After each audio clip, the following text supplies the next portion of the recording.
Welcome to the Roadshow Podcast.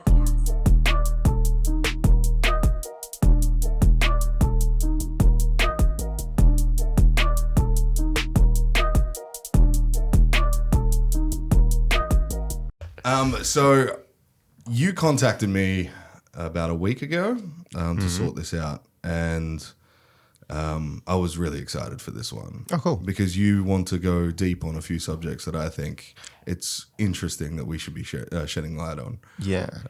At the moment, with everything going on in the Middle East and everything else that's happening in this theologian type hypocrisy that we're going through right now, it's probably a good thing that we speak on some stuff. For sure, yeah. So do you want to tell us a little bit about yourself, Anthony, and what you can, I guess, tell us? Yeah, what we can share and what we can what discuss. we can achieve. Yeah, so I suppose in some ways I'm like Malik. I do lectures at the Theosophical Society as well as like other sort of groups and organizations around. I've been giving talks for a fair few years, probably around 10, 15 years. Okay. Like various groups around, like I'm from Sydney originally. So yeah, I just, gave it, various centers and lodges around Sydney and different groups and also continue it here in Perth, like most recently, because I've only been here for about 3 years. Okay. And my background is I'm a geologist. I've traveled the world working in different places, Greenland, Iceland, Portugal, all over the place. Wow. Yeah. Greece, ancient silver mines, really cool. Done a bit of work for UNESCO and I also like enjoy the esoteric sciences. Whoa. Yeah. So I love all the aspects of science and art and philosophy. Yeah, cool. Yeah, and so these are the kind of things that just fascinate me, and I just love talking about it. And that's how I connected with Malik. We met, last year. Yeah. Yeah, and we connected like we'd known each other forever. Yeah. Yeah. Epic. We walked and got some Chinese last night, and it was a podcast unto itself. Every time we talk, it's a podcast. Yeah. That's cool. I love those relationships, man. Yeah. I have that with a few people. I feel like whenever we have a podcast, when we sit down, we kind of do a podcast before the podcast about things we shouldn't talk about on a podcast. Yeah, it always happens. You know what I mean? Yeah. Well, when we record, but by the way, we're starting a podcast called Philos Academy. And Congratulations. Yeah. It's going to be just pretty much televising what we talk about. Yeah. And then it's really funny because right before we start, we end up just talking like half the time about what we should. It was like, why don't we just record? Why did we start recording? Or like, and then we just add more material to it and adds depth and different things. And it just always like extrapolates into different, like these kinds of conversations that split off in so many different directions and then they come back. They're the best types of conversations. Yeah. Especially when you have your own points about things and you kind of have your own understanding and then somebody just rattles your world with some new information. You're like, oh, shit, I didn't know that, or I should probably implement that or whatever. Yeah. It's pretty cool. So one of the subjects that we can get into today is your knowledge on Freemasonry, right? Yeah. That's cool. Yeah. So we've been. What is Freemasonry? It's a really good question, actually. In terms of like, what is the definition of it?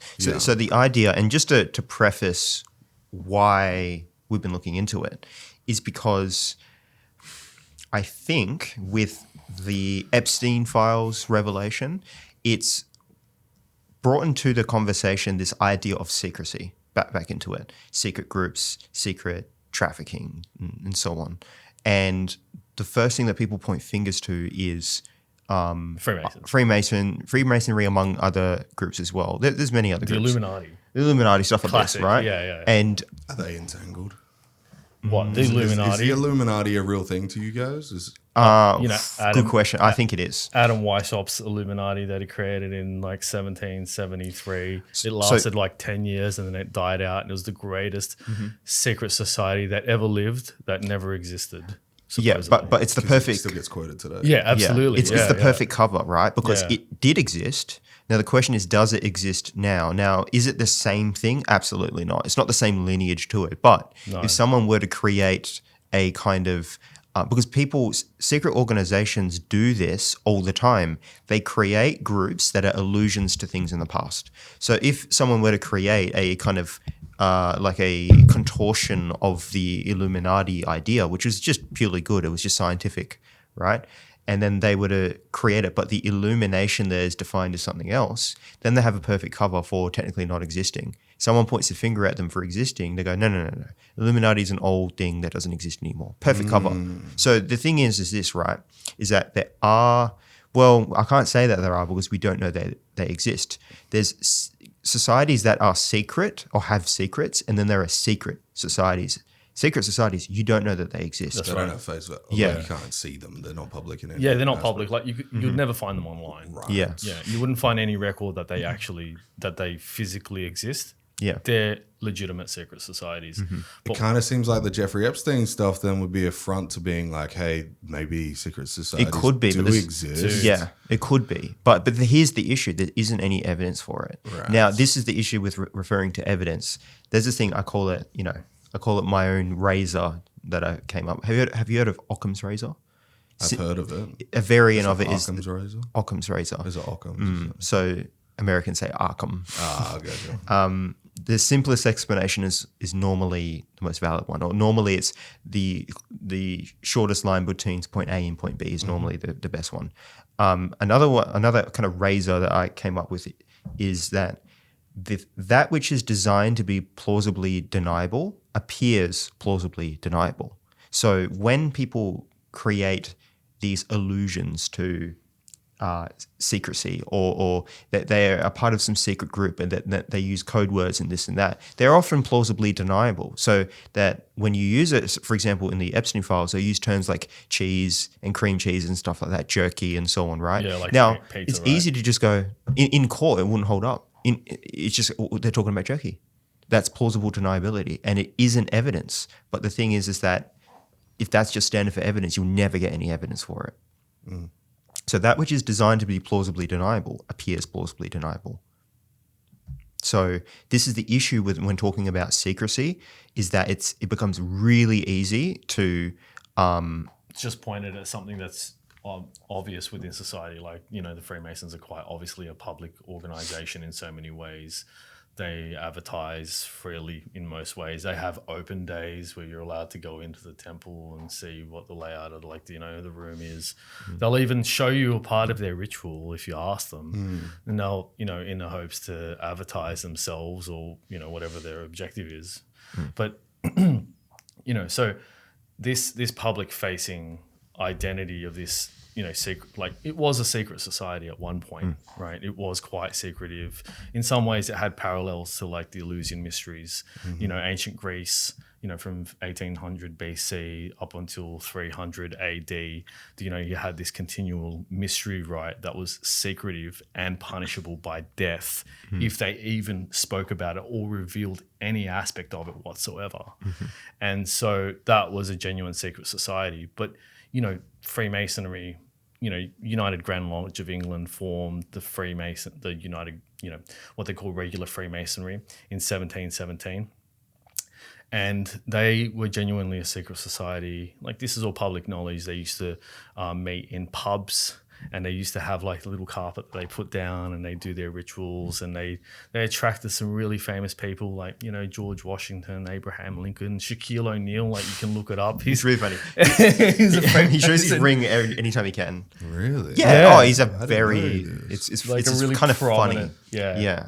Whoa. So okay. with but that just saying that it has public face value as a society doesn't mean they don't have secret arms to it, right? Oh, of Yeah. course. There's like secret, like there's organizations that branch off from it Yeah. that are public. So you can see like the York Rite, which you can look up, the Right. Scottish Rite, which you can look up. There's a lot of public aspects to it. But then there's also other like split offs from that. But like there's the Knights Templar, which still exist. it makes it less likely that they're nefarious, because if you are doing nefarious activity, you do not want any attention at all, That's right. right? And my point with that was that if they have a face, a public face, can they continue their secret doings behind closed doors because they now know that they're protected by showing face?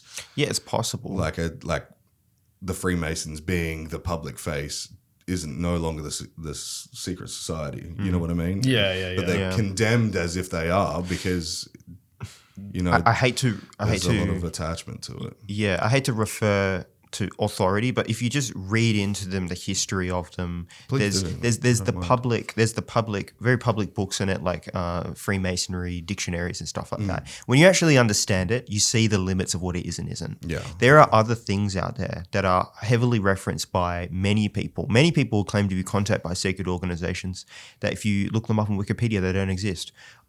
There's a few that I know of, and seems to be a little bit of the MO of them, is that they refer to an older group that did maybe exist in the past, and then they say that they are them. Now, like I said, it's a perfect cover that if it ever gets exposed, someone could just go, oh no, that's an ancient thing that someone's trying to revive.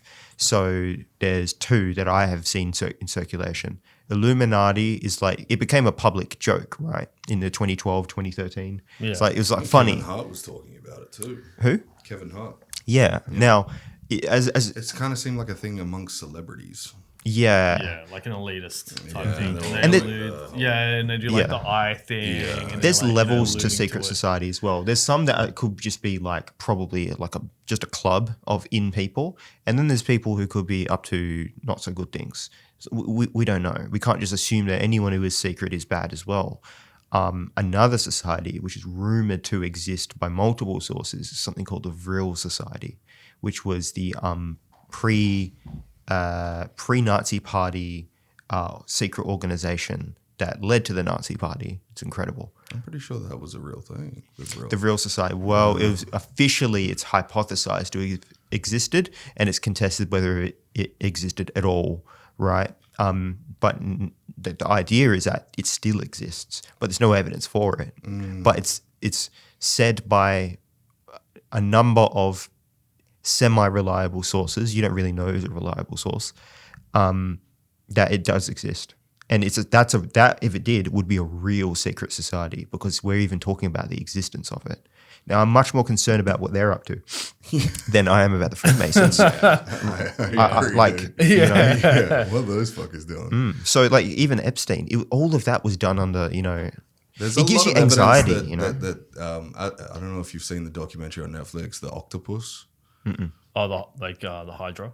No, it's a secret. It was sort of a secret society, but it was with American government officials that created, this guy, Michael Rashudo, created this technology that could go in and infiltrate central intelligence in different countries, like Iran, Syria, Australia even. Yep. And they sent them this technology as a gift. And that gift it had a face kind of thing, like, oh, you can then implement it yourself, but it had coding behind it that would just completely go into all of their secrets, so they knew everything about them. Wow. And then this Michael Rashudo guy gets put in jail, and then he starts fucking talking about who told him to do all this. Whoa. And so the octopus is the 8 arms of the 8 people that told him to do it, and George Bush for senior was one of them. Yeah, it goes deep, and nobody knew about it up until like 2006, when this guy Danny Caruso gets killed. He's a journalist. He's looking into it. He got cut. He was meeting up with these people who were they dealt with psychological warfare with the CIA. You reckon it was a continuation of MK Ultra? They supposedly shut this down in the 70s. That's mentioned over 100 times. Yeah. Yeah. And to this day, there's probably still evidence of them going ahead with MK Ultra for sure. Dude, there was over like 30,000 projects globally. Huge amounts. They were operating in South Africa. Yeah, there was no way that they shut it down all at one go. No way. That Jolyon West, he was a sick fuck, dude. He killed an elephant. Did I tell you about this last time? No. So he did a mind control technique in public at the New York Zoo, and he was like, okay, so we use LSD. We give, you take the body's weight divided by 14,000, then you give them that dose of LSD to control their mind. You know how big a fucking elephant is? Pretty big. Bro, he gave LSD to an elephant. He wanted to control its mind. He said, I will make, this elephant was super horny, and all it wanted to do was fuck. And he was like, I'll make it so that it doesn't have any kind of like urge anymore. The thing, he injects it with 14,000 divided its weight, which is a phenomenal amount of lysergic acid. Yeah. He fucking dangs this thing up. its eyes start bleeding, and it died in front of a crowd. You can look this up. Well, you got to think about it, the brain is not too big. No, it's tiny. Yeah, compared to its size. So brain saturated. like using that formula is just stupid on the face of it. Yeah. So he did that in public, and that's when he went into hiding after that. And then, he's still rolling around, and Jolly West is supposedly one of the people that visited. Who's the old mate that supposedly killed the president? JFK? Lee Harvey Oswald. So he met him in a prison cell. They deemed him completely insane 30 minutes after. Jolly West. After he met Lee Harvey Oswald, he just lost it. Just lost it. So apparently they gave him a glass of water, and he dosed that glass of water with the LSD. But much that it would screw your brain up. That's a classic MK Ultra, man. That's what they were doing for like 30 years. This Operation Nightshade that they had. That's sick shit, dude. It's a sick thing, and they'd put the LSD into the air vents. They'd like make this particulate version that like they would inhale, like the girl would leave the room, and the person would just be in there, and then he'd get dosed, and they'd use it to extract information from people, like get them to a lucid state. Well, in Norman Ohler's book about Charles Manson, he was part of it too. He was a part of it. So he was getting all his LSD. And he was taught in federal prison by, CIA operatives how to mind control people. Yeah. So that's what he did. He got his, I think it was in Fresno that he was getting it. He would go to a clinic for STIs once a week. And they'd give him a parcel. And they had the biggest amount of like holdings of LSD in the world. Whoa. And every week he would have a new batch of acid to go back to the ranch with. Oh, man. And do you think it's a coincidence that around that time, that was like whole free love movement in the 70s? I don't think it's a coincidence at all. Man, they were just mass dosing the populations to just see what would happen on a mass scale. In chapter 1 of that book, I can't remember what it's called. Is it The Family? It might be. Yeah, that's what it was, The Family, and Charles Manson. Yeah. Jolly and West went to, I can't remember where they were developing lysergic acid with rye, and he bought the world's stock of it. From Sandoz. Sandoz was the company that created it. Yeah. And they bought everything they had. Yeah. Everything in the 70s or early 70s. Maybe 60s, maybe. I don't really have a good time signature for that. Yeah, MK Ultra was like late 50s. Oh, there you go. Yeah, late 50s all the way up until the early mid 70s. Yeah. Wow, dude. And then they released it into the general populace. Yeah, so my point on that is there's like groups like the Octopus that have been operating for nearly 70 years, 80 years, and nobody's known about these things. And what's that, a Netflix documentary? Documentary about Netflix. Now imagine what's out there that doesn't. That's not public. That's what I mean, man. And this is where I think the energy should be with people. I love how people are now being skeptical and criticizing the elites and questioning what they're up to. Because look, the Epstein stuff, that was known for like 10 to 15 years. Yeah. There was claims of that going on for such a long time before it all came out. Now, what I'm worried about though is that like you look at the online response and they're just pointing fingers at anything that is that they can, and then just saying that that's it. That's it. Yeah. So, but it's probably creating, like what we were saying yesterday. It's like it's creating media hype saturation. So the media becomes so saturated with all this finger pointing that no one actually knows what's true anymore. So it's and that unto itself could be leveraged by certain elites, right? Is that if you confuse people with all of this information, which I think is happening with alien disclosure, right? So if you look at the timeline on when alien disclosure or UFO disclosure happens, it's always when things are happening at the moment. So with the Epstein files release, 14 days after it, I think, my timeline's messed up, but around that time, Obama just comes out and is like, aliens, they're real. And then they put it on the front page of the New York. Yeah, and then a few days after that, Trump effectively verifies it by saying, he shouldn't have said that. Well, I guess I better release stuff on it. And all of this is happening right when the whole Epstein file release happened back in February, right? So I think that you can leverage this technique of slamming people with this information all the time so they don't know up from down. and also they get confused, and also they don't care. People just don't care. It's like, okay, aliens, just elites, and who cares? I'm still trying to refill my car, like dealing with inflation. Like they're getting smashed with so many things simultaneously. I don't even think that's know real. The cutting off the strait and then pumping prices. Well, there is this I kind run a of transport company, and my standard fuel bill was about $15,000 a month, and now it's like close to 30. Okay. Wow, that is insane. Yeah, our profits have dived because of war in a different country, but we have one of the largest deposits of oil in the world. In Australia?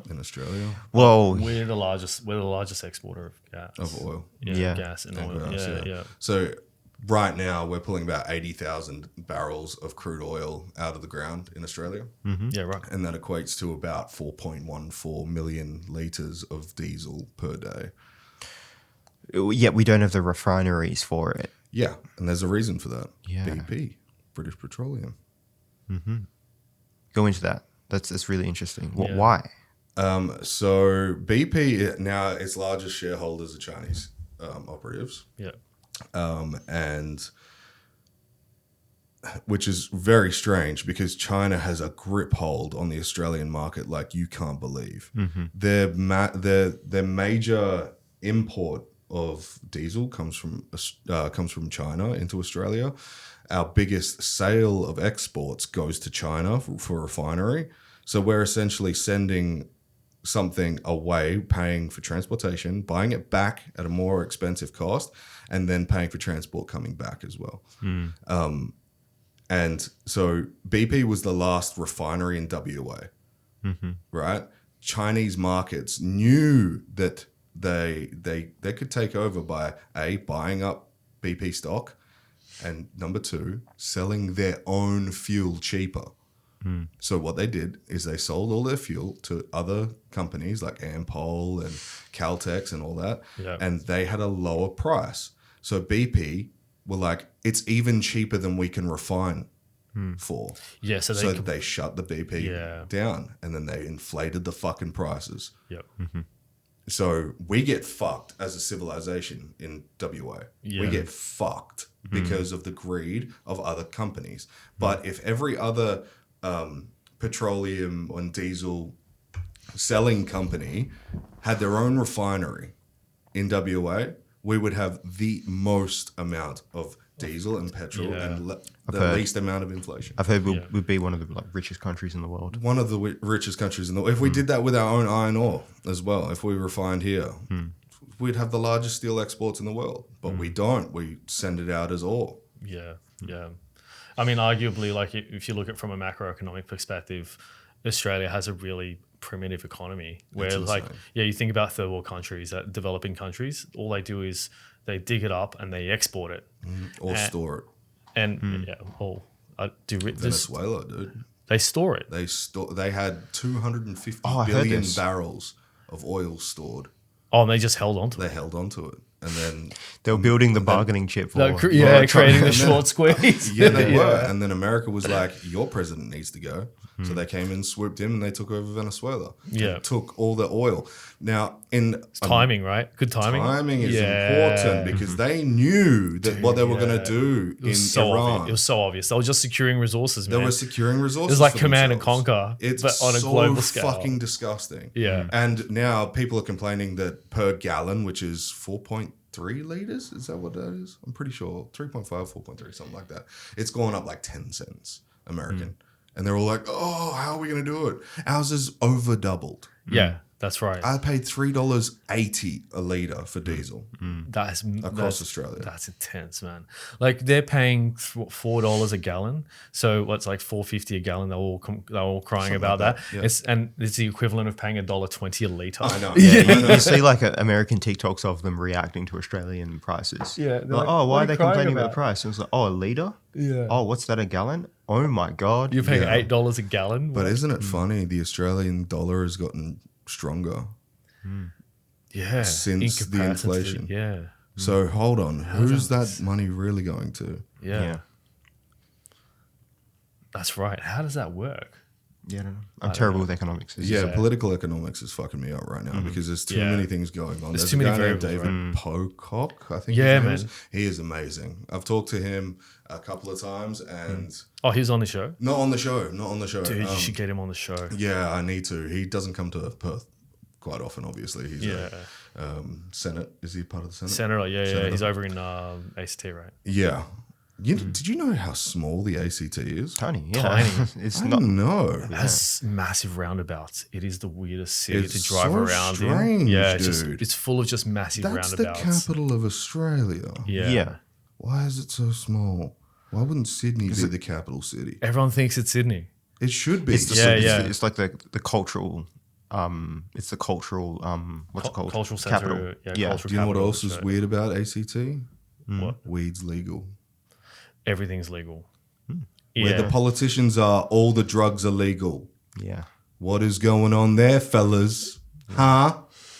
What the fuck is that about? I don't know. Just a coincidence, Just man. a coincidence, yeah. Just a coincidence. If I piss dirty at the Senate, shit happens. It's just a coincidence. It's in the middle man. of New South Wales. I mean, the government's always. It's its doing own that state, stuff. though, guys. Yeah. It's only like 4 kilometers wide. Yeah, it's it's its own tiny. state. Yeah, I mean, I think they figured that they couldn't work out if they're going to put it in like Sydney or Melbourne. They So shouldn't have put it anywhere. they We just already split- have created. states. They It split was the created difference. to be the state, to be the capital city. But, it's like an economic hub. So strange. Yeah, but if you think about like It's like in the middle of the Blue Mountains. in Brazil, you think of São Paulo should be like the capital of Brazil, but it's actually Brasilia.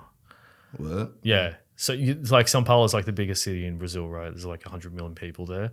It's not the capital city. The capital city is Brasilia, which is this tiny little state outside of São Paulo. That's insane. Yeah. That's weird.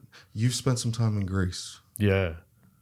No, Yeah, we a were few talking years. before the podcast about some stuff that I wanted to get into, and I'm just going to bring it up now. You got some photos that are pretty controversial. Yeah. So we went to this church. It's called the Holy Church of Domination of Mary. And so this church was built, it's like a what do they call it? Sorry, a Byzantine Christian, like Greek Orthodox church that was built on top of a temple of what they thought was Apollo, but the layout would suggest that it was more a Dionysian temple. Whoa. And so the walls that they built up inside this like ancient church, which were painted by this artist that was called El Greco. El Greco was like an early Christian Byzantine artist. So around the Renaissance time, this Byzantine. And he came up with a concept of the halos. You know how the saints in Greek Orthodox scriptures, they have a halo around their head. Mm-hmm. He was the sort of like forefather of that idea. And he painted this church. And inside this church is the only frescoes in the world that depict the devil. So demons are painted inside this church. If you look at any frescoes around the world, you never see paintings of the devil. And the lady, we made friends with the caretaker there, and she was saying that these are the most unique paintings in the world. They're the only ones that were painted by El Greco at the time, and they depict all of these different things. For example, unfortunately I didn't get a photo of this one, was Pontius Pilate, how he threw his silver back and hung himself on a fig tree. There's another one where they, like I was mentioning before, Abraham has claimed all the souls, and the demons are trying to pile the silver onto the scales. And so, like the Egyptian idea of like the scales where the heart is measured against the feather. Mm-hmm. And so if you have a heavy heart, you're then taken to hell. But if you have your heart is like a feather, you're then, given eternal life in heaven. So it draws on that idea. That's wild. Mm-hmm. Yeah. Why not gold? Yeah, it's interesting. Why silver and not gold? It may have been silver would have been a more common, like, for the people, monetary use at the time. Yeah. Gold is rare. Yeah, is rare. You have to have some serious mining technology to be able to obtain gold as well. Yeah, unless you get like riverbed gold and stuff. Yeah, and there wasn't a lot of gold if you think about around Greece. It was mostly silver. Yeah, at the time. Yeah. Okay. That would make sense. Yeah. Yeah. So why I like this kind of when- study. Yeah. 1 second. When was this painted? Do you know? Yeah. So it was painted in 1650. Whoa. It's really old. Like these are the only paintings in the world of that type. Yeah. And I'll share the photos with you. You can share them. They are the only photos in the world. Did you feel that there was proof? What do you mean? In what Like way? it was almost like proof that there's an existence of a devil? Dude, I don't know. Like the proof. It's the interesting thing about the devil, right? The idea of the devil was split out of, where the proto-Yahweh was created. So they split out all of the bad aspects of Yahweh, made the devil. And then they had this creator God, which was all God, ineffable, and, the illustrious one. And the devil is completely separated out from that. So I don't know if the devil is a functional entity, a being, as it were. But 1600s is way after the creation of the devil as well. Yeah. As an idea. It kind of just seems like if they whoever painted it, or who was it again? El Greco. El Greco. Okay, maybe it was his way to interpret that God doesn't have these. So let's put it into a painting, these attributes. Yeah. So it has to be something else, right? Yeah, how it weighs you down. So I think what he was just trying to create was a manifestation of evil. Yeah. Yeah, these aspects of evil. So if you're infatuated with earthly possessions and silver and worldly things, then you can't go off into the afterlife, enlightened, into the life of eternity. But like if you assign yourself to dark forces, then you'll effectively live in hell. So like there's so many parallels in today's life. Like for example, you have all of these stars that assign themselves to these lives of riches and glamour and fame, and then you see them and they lose their minds, and they go off the deep end. The 27 Club's like a classic example of it, right? Yeah, and they completely detach themselves from reality, and they've assigned their consciousness, their being, their essence to something that's superficial.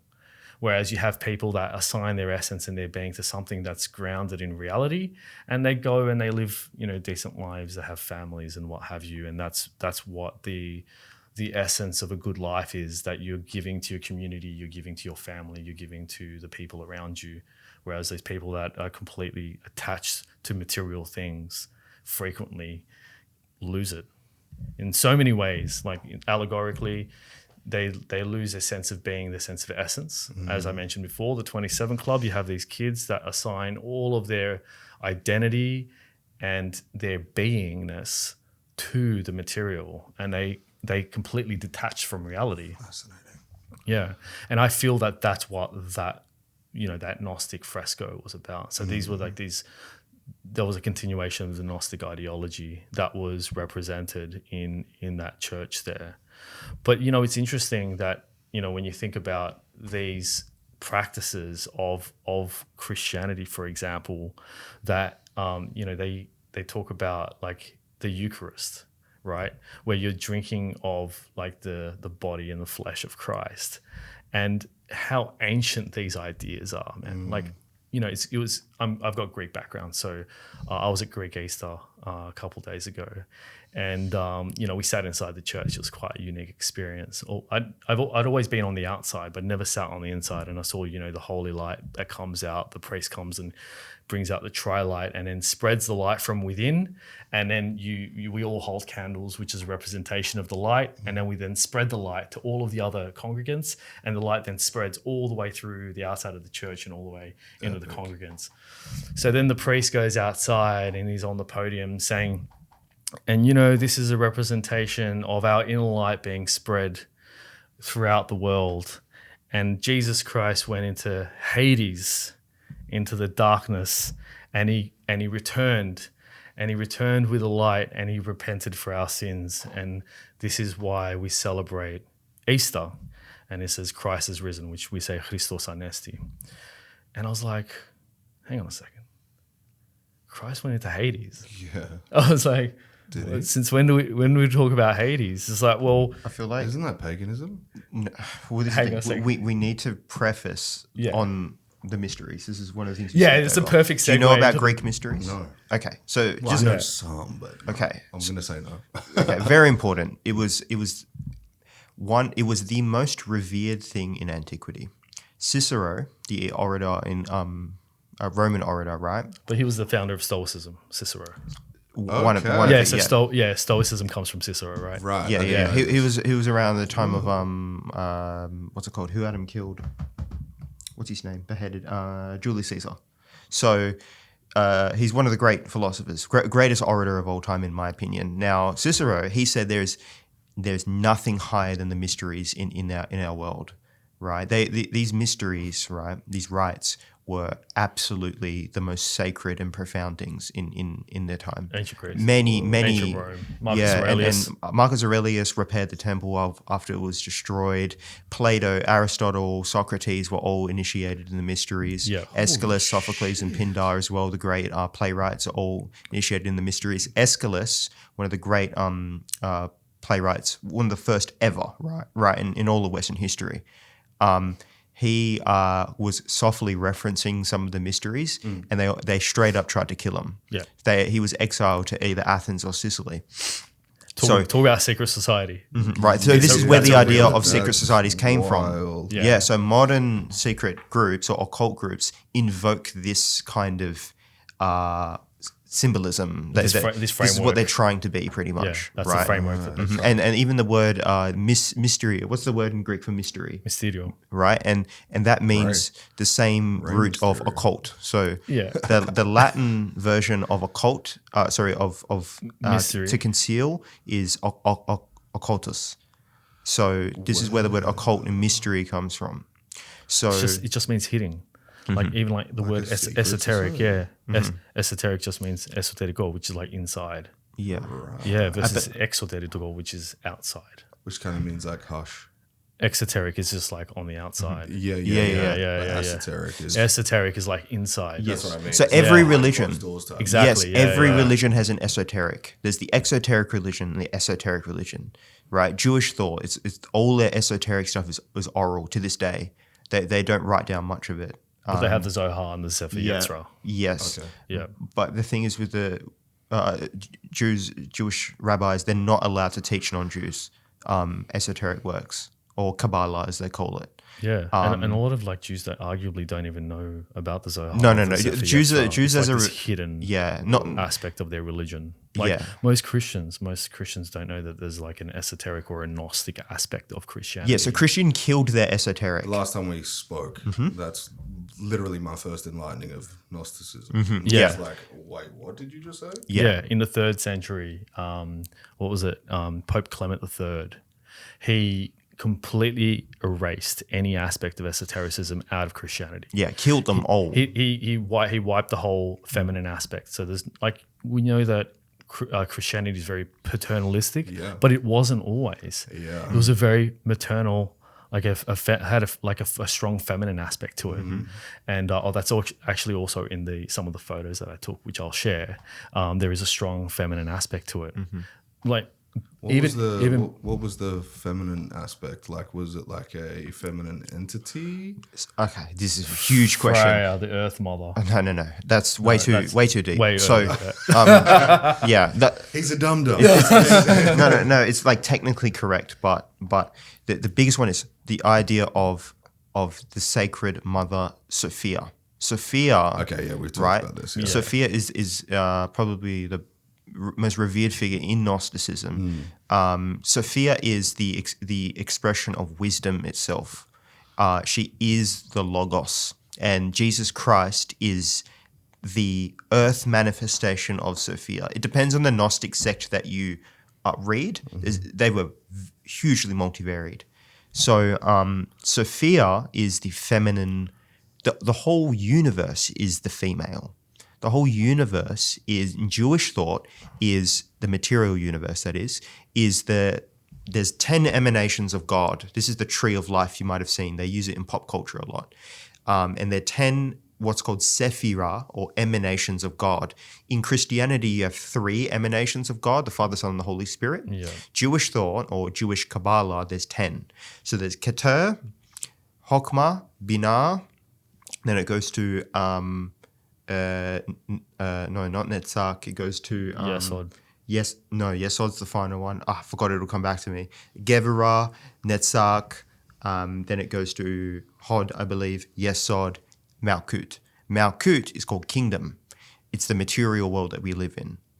So that material aspect is female. The universe is the material world. The word matter comes from mother. Mother, yeah. Right? But like even like a temple, it's feminine. It's meant to be feminine. And that's why the priest is always masculine. Yeah, and it's that interaction between the male priest, the invoker, and the temple, which is feminine. So in every ancient culture in the world, right? Not every, but many of them, you look at the ancient text, in the most revered ancient texts, at the beginning, there's the division of the heavens and earth. You have it in Sumerian, you have it in the Bible, God created the heavens and earth. You have it in Norse thought, you have it in Greek thought with Uranos and Gaia, right? You have it everywhere. It's the separation of heavens and earth. Heaven is the sky father, Uranos. Yeah, and earth is Gaia. It's the earth mother. So it's a psychological, you could call it an archetypal split as well, of the material and the consciousness. Consciousness is, we know that we're this non-physical thing, and then we're definitely a physical thing. And this is very hard to synthesize together between the two, and that's why that interaction, but there's always that play between the sky father and the earth mother. But then like there's also in a lot of mythologies like Mithra or Odin's a great one because I think people can relate to it. Odin came down to have had the earthly experience, right? He came down. Yeah, he became. Mithra is the most important. Mithra is the first idea, is the mediator, the great mediator, right? And this is the thing that Jesus Christ invokes, is the mediator between the messenger of the gods. Hermes Trismegistus is another one, is the messenger of the gods between the earth heavens and the earth. Yeah. I just want to say as well, even this is how foundational the heavens earth split is. If you just like are a human and you look in front of you, you see earth, which is the horizon, and then the sky. It's literally, we see it all the time when we're looking around, is the split between the sky and heavens. But and that's why it's so much more important down rather than up. Yeah. Well, to the general populace. I mean, a lot of people don't even look up. Right? No, I was in the middle of Australia on Saturday night, and I looked up. The stars, right? Oh my God. It's almost like you could see dark matter. It was that bright. Yeah. It was crazy. Is there reasoning as to why Pope Clementine defeminized? Yeah, to create a strong monotheistic control, masculinization of the church. Why did he do that? For control. That's for male control. Yeah, absolutely. I think it's psychological. Was he gay? No, I don't know about that, but I think it's a psychological thing happening, right? It's more psychological. I definitely think it's happened as well. Whenever monotheism as an idea is the idea of centrality, order, and structure is a masculine set of principles, right? It's philosophically masculine. Feminine is a little bit more. Look at Buddhism. Buddhism is very much on the psychologically feminine aspect. Of course, very comfortable with other religions. Yeah. It's not so structured and hierarchical. Yeah. It is more about relative principles. So there's a lot of relativity in it. In Eastern philosophy, yeah. Western thought is absolutism, morals, structure, order, and so on, right? So religions will gravitate over time into it. I don't see those kind of morals being played out even in today's society with just a masculine religion. Yeah, the hyper masculine. Yeah, but there are many other forces at play there. Because then you, with like certain popes or certain fathers, all this type of stuff, they have this illustrious nature to them. Oh, that is it's an incredible thing you raised. It's so backwards to the point where I think there has to be some psychological break happening where when your theology and your internal framework about how the world works is so structured, and you enter this religion and you become a cardinal, and then you enter this like massive structured thing where it judges and criticizes your urges and so on, that it creates a flip somehow. Because it's the only way how can you create your whole identity and only thing you talk about is your religion, this and that, and then you do the most vile act of sin imaginable. How? It Yeah, doesn't make any yeah. sense. That- So that's I ju- think there has to be a psychological break happening there. Yeah. Pushing against your own humanity, Yeah. your own nature. We have it wired into us to be attracted to Yes. females. Yeah. And to push back against that, one thing could be lust. You could be lusting. You 100% could be. But you could also be pushing against your own biology, Yeah. which does almost open you up to a certain sort of psychosis. Yeah, for that's right. Because your body urges for forcing- children, for sex, all these things. This is why philosophy is so important. Ooh, I got tingles. Yeah. Yeah, it's why philosophy is so important. It's because it's not obvious how much we should deny our urges and how much we should like rise above them and be transcendent. That is not obvious, and the ancients have been debating about it for a long time. One of the areas they have been debating about You it. guys want to butt heads so much. No. We're agreeing. This is all agreement here. Okay. We're just I have another point. So this is very important. It ties back to Dionysus. The way the ancients conceived this idea of like how structured I should be versus not is the many sons of Zeus. But the two main sons of Zeus is Dionysus and Apollo. All right, and Friedrich Nietzsche wrote about this split. Dionysian thought is crazy and bacchanalic and ecstatic. What does that word mean, bacchanal? Bacchus is the Roman equivalent of Dionysus, and then yeah, the Bacchanalia. wine god. Bacchanalia is They were the party people, man. Like Yes. Dionysus and his group. there was a law Wine, written. actually. Yeah. Yeah, there was a law written against Bacchus followers. I would. What's that? Nah, I'm okay. Canned wine. Canned wine. Okay. Wild. Yeah, I'll try some. I'll actually have Yeah, one. yeah, So, yeah. That sounds awesome, man. Here, bro. Oh yeah. Pinot Noir. That's awesome. I'm talking about Bacchus. Talking about Bacchus and Dionysus. Yeah. Yeah. So, okay. All right. Dionysus is essentially, for everyone that doesn't know, it's the party god. All right. Yeah. If you think about it, there's so many modern parallels. Whoa. Yeah. Many, and we're going to link this back to Jesus Christ now. Okay. So, Did he party? okay, we'll get to that. So, I want to know. We didn't even finish the part on the Eleusinian we're going to go back mysteries. to. Don't worry. You guys are fucking me up right now. Stick to one fucking day. No, we will. We will. It all makes sense. Okay, so the ancient mind. Cheers. Cheers, my brother. Sinias. Cheers, bro. The ancient mind conceived of the split with Dionysus was the ecstatic god of madness and craziness and freedom and doing what you want, and Apollo was the god of divine order. And the sun. Was the god of the sun. Got many things. The reason why he was a god of the sun is for a completely different reason, Yeah. though, because he was an imported god from the Scythians or from the Near East. Many of the Greek gods were imported, right? And there's a whole set of reasons for that. Worshippers. And Right. it's crazy. We could get into Apollo's and nuts, right? Let's but, not. but let's not. Okay, Let's so stick to this thing right now. yeah, the two gods, Dionysus and Apollo, Okay. god of order and god of madness and craziness. And that was, to me, the ancient mind understanding those two forces within humanity. There is a side of humanity that is divine and ordered and structured, and there's a side of humanity that is nuts, right? And both of those are truths, right? So I think there might become a problem if you be to Apollon, you'll have a Dionysian revolt within yourself. And then same thing, vice versa. The Now, dichotomy. That's exactly what you were just saying, right? Is like if you're denying your own essence, your own being, you're both like we're animal, but we also like we're structured in a sense that we're emotional, but we're also intellectual, right? And there's both aspects within us, and so that's what like the Gnostics were trying to talk about. That's what like a lot of these religions were trying to talk about: the conquering of your animal self. Well, that's the Buddhist theology, right? Is that they can go long periods without even eating, and that's a need for the body. Yeah, asceticism. And then Buddha was all like, probably not. Yeah. Yeah. And then he's depicted as a fat guy. You're like, oh. That's the Oh, Buddha. yeah, That's yeah. the Buddha. Yeah. Fat Okay, Buddha. so going back to Jesus now. Yeah. Now, Jesus was a son of.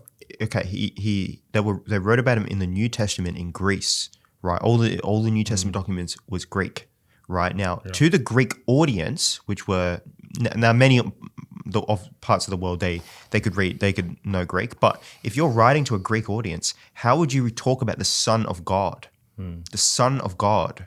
So you have the sons of God: Hercules, Apollo, Dionysus. Now, Jesus Christ, as we spoke about before, invokes this notion of the mediator. Jesus Christ is both the god of wine, as Dionysus is, and he's also the divine son. Yeah. He's both Apollo and Dionysus. He wandered. Dionysus wandered with his maenads, who were his female followers. Yeah, the prostitutes. They weren't prostitutes. They could have been prostitutes. I don't want to reduce them to prostitutes. They were way more complex. Right? So are prostitutes. They usually are just paying for their kids. The modern connotation of prostitution is different than what the maenads were. Maenads were priestesses. Oh, wow. Yeah. They have a ritual, right? I wonder why they're so condemned in New Testament then. Because they tried to demonize the female aspect. Oh, Yeah. So this is where they came back to the Whore of Babel, and they tried to demonize the whole feminine aspect of the woman in the temple. Yeah, the Whore of Babylon is Inanna. Yeah, so it's like the suppression of the divine feminine. Yeah, the Whore of Babylon is Inanna. Inanna is from Babylon. Yeah, right, and she was the great. Now she was the next in line after the great god Enki, the god of wisdom. Right? So she was, get this is blow your mind. You want to talk about the destruction of the feminine? Okay, let me cook here, right? Because this is crazy. All right? This will turn you feminist right now. Okay, so you have the goddess Inanna. She was the goddess of all gifts. Now, why this was is she said to Enki, you have given all the other gods their what's called a mez. Mez was this sacred essence, the ether. Yes, essence of divinity, and there were different types. There was agriculture, warfare, and all of these other variants and aspects of culture, right? And if you had a mez, you were the god of that thing, the god of agriculture, the god of warfare, and the only god without one was Inanna. Now Inanna was like to Enki, the god of wisdom, where are my mez? By the way, Enki in Greek thought is Prometheus. He's the light bringer. Now, he's like, where are my mez? And he's all like, you don't need it, you're enough. And then she went on to get him drunk. This is in the text. And then she stole all the mez from him. Now, this theft of the feminine is what in the Bible they're invoking with Eve taking of the fruit of the tree of knowledge and good and evil. Right? Yeah. So that's what they're invoking there. Right. But in the Sumerian, Inanna, her taking of the mez was not a bad thing. It was she became the head of the region at the time they started to worship Inanna more. And they needed an origin story for why it went from the worship of Enki to the worship of Inanna. So Inanna became the next in line as the goddess of wisdom. And Athena, the goddess of wisdom in Greek thought, is a parallel to her. Goddess of wisdom, goddess of weaving, goddess of the owl. This is all Inanna and Athena. Yeah. Now, the concept of Sophia came from the concept of Athena. As the goddess of wisdom. In Gnostic Greek Christian thought, Sophia became the goddess of wisdom. Now, the goddess of wisdom is associated with the Logos. In the Book of Wisdom of Solomon, it is said that before all creations that God created, he created one thing, wisdom, Sophia. In that Kabbalistic tree of life I was talking to you about, the second aspect of God after Keter is Chokmah, the Hebrew word for wisdom. So this idea of wisdom being after the beginning, the first speech of God. Remember, Athena was not born through conception. She bursted out of Zeus's head, right? That's what happened. It was a thought. Prometheus. It's the thought form. Yes, the thought. She was that frequency. Mm-hmm. So that's the wisdom coming out of God that created all things. So it was the chicken, not the egg. Now, there's a thing called the Orphic egg now. So the Greeks would actually say, no, it was the egg. The egg came first, and then Phanes came out of the egg. And then that's what the celebration of Easter is, Ishtar. I mean, the celebration of Ishtar. And the Orphic egg is intertwined with two snakes. One of them is Uranos, and the other one is Ananke, very similar to sounding to Inanna. Yeah. Now, Ananke is the goddess of necessity and fate, and she's a kind of earth goddess, the goddess of weaving as well, like Inanna. And then Uranos is the god of the sky. The sky. Weaving is a symbol for speech. Oh. Now that you won't find so strange. Donald Trump calls it weaving. Did you know Really? that? We weave words, yeah. He weaves words. He yeah. weaves words. He calls it the weave. It's articulation. That's deep, man. So what? Trump's is dropping some hints about the esoteric arts, man. Dude. Yeah, when they think well, about when you the talk. terms infiltrate, like, speech use. Yeah, I don't know if they infiltrate it though. Like sometimes, these people are really reasonably intentional, right? For sure, especially when you're dealing with old religious countries. Yeah, yeah. Especially like America, he's which the was voice, founded by Freemasons, right? He's calling himself the god of speech if he's using the weave. Well, if you think about not so much. I'm going to say he is. Okay, fair enough. at first there was the word, and the word was with God, and the word was God, right? Logos. The That's logos. logos. Yeah, and that G, that creator frequency. If you think about most hymns are all sung in the frequency of G. They talk about like words being and thoughts and frequencies, thought forms. Yeah. I know you like to talk about the pyramids and stuff. It's interesting that Inanna was told she was enough. Yeah, I think that's Because really cool that you picked up on that, because That I is think one it of is the as well. things that women, the women that I've dealt with in my life, have all felt that they weren't enough.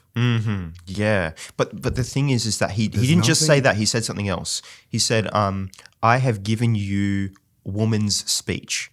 Now, what may be meant by that, this is my interpretation, is that speech itself is feminine, and he gave that to her. The mez that he gave her, or the power he gave her, was speech itself, which is consistent with the whole weaving thing. And I think it's nice. Ma being the first word that a baby speaks. The ma. Yeah, Well, this is something we reference off podcasts, And but for that feminine aspect is weaved into everything, right? They talk about like the mother is the giver and provider of a child. Effectively, like, you would know, man. Like a child wants its mother more than anything, right? It's strange that in New Testament and even Old Testament, Mary Magdalene wasn't considered the miracle. She was considered to conceive the miracle, which was male. But into itself, a lot of women these days, I don't know what it is, but they think that the man providing in the household is the thing that keeps a nuclear family structured. Yeah. That's not true. It's always the woman. Yeah. It's always the woman. She provides a only foundation. will go to work for a good woman to pay for a good life when there's morals and ethics in the household. yeah, like a lot of So my point to that is it's so strange that they defeminized religion when it's the most important thing. Yeah. The feminine aspect is the founding principle. We don't have humans if we don't have females. That's exactly 100%. right. Like the Earth Yeah. Mother was so sacred, right? She might have been the greatest. She might have been the biggest god before the masculine god, because there's evidence that Kybele, which is the Earth Mother, was worshipped far into the Stone Age, right? Now, if you look at all of the figurines in the Stone Age, they're overwhelmingly female. Overwhelmingly female. Like I would say like 90%.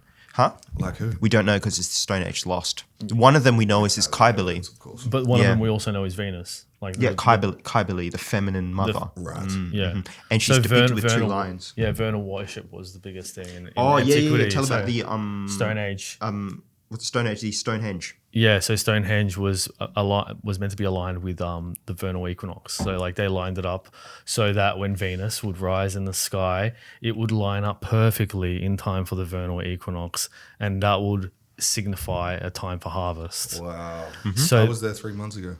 Stonehenge. Wow. Oh, really? Yeah. Wow. Yeah, it's fucking sick, dude. Dude, how do they get those stones there, man? They're so huge, man. I have no idea. And And underneath it is even crazier. Oh, right. Did they hit it with like GPR, like ground No, so they penetrating dug radar? up. I think it was in the 1800s. They dug it up and they found an eagle spread with a lion's head. Whoa. I never heard about this. Haven't you? No. Yeah. Enlighten me. There was a stone that was laid right next to the henge, and they presumed that it had just fallen off the top. But how does a fucking 100 ton. 30-ton stone fall that that? There's no amount of wind that'll push Do you want something very interesting on that to think about, right? Yeah. Where is Stonehenge? It is east. Yeah. Or just general location. England. Yeah, Yeah, fine. yeah. yeah. Do they have lions in England? No.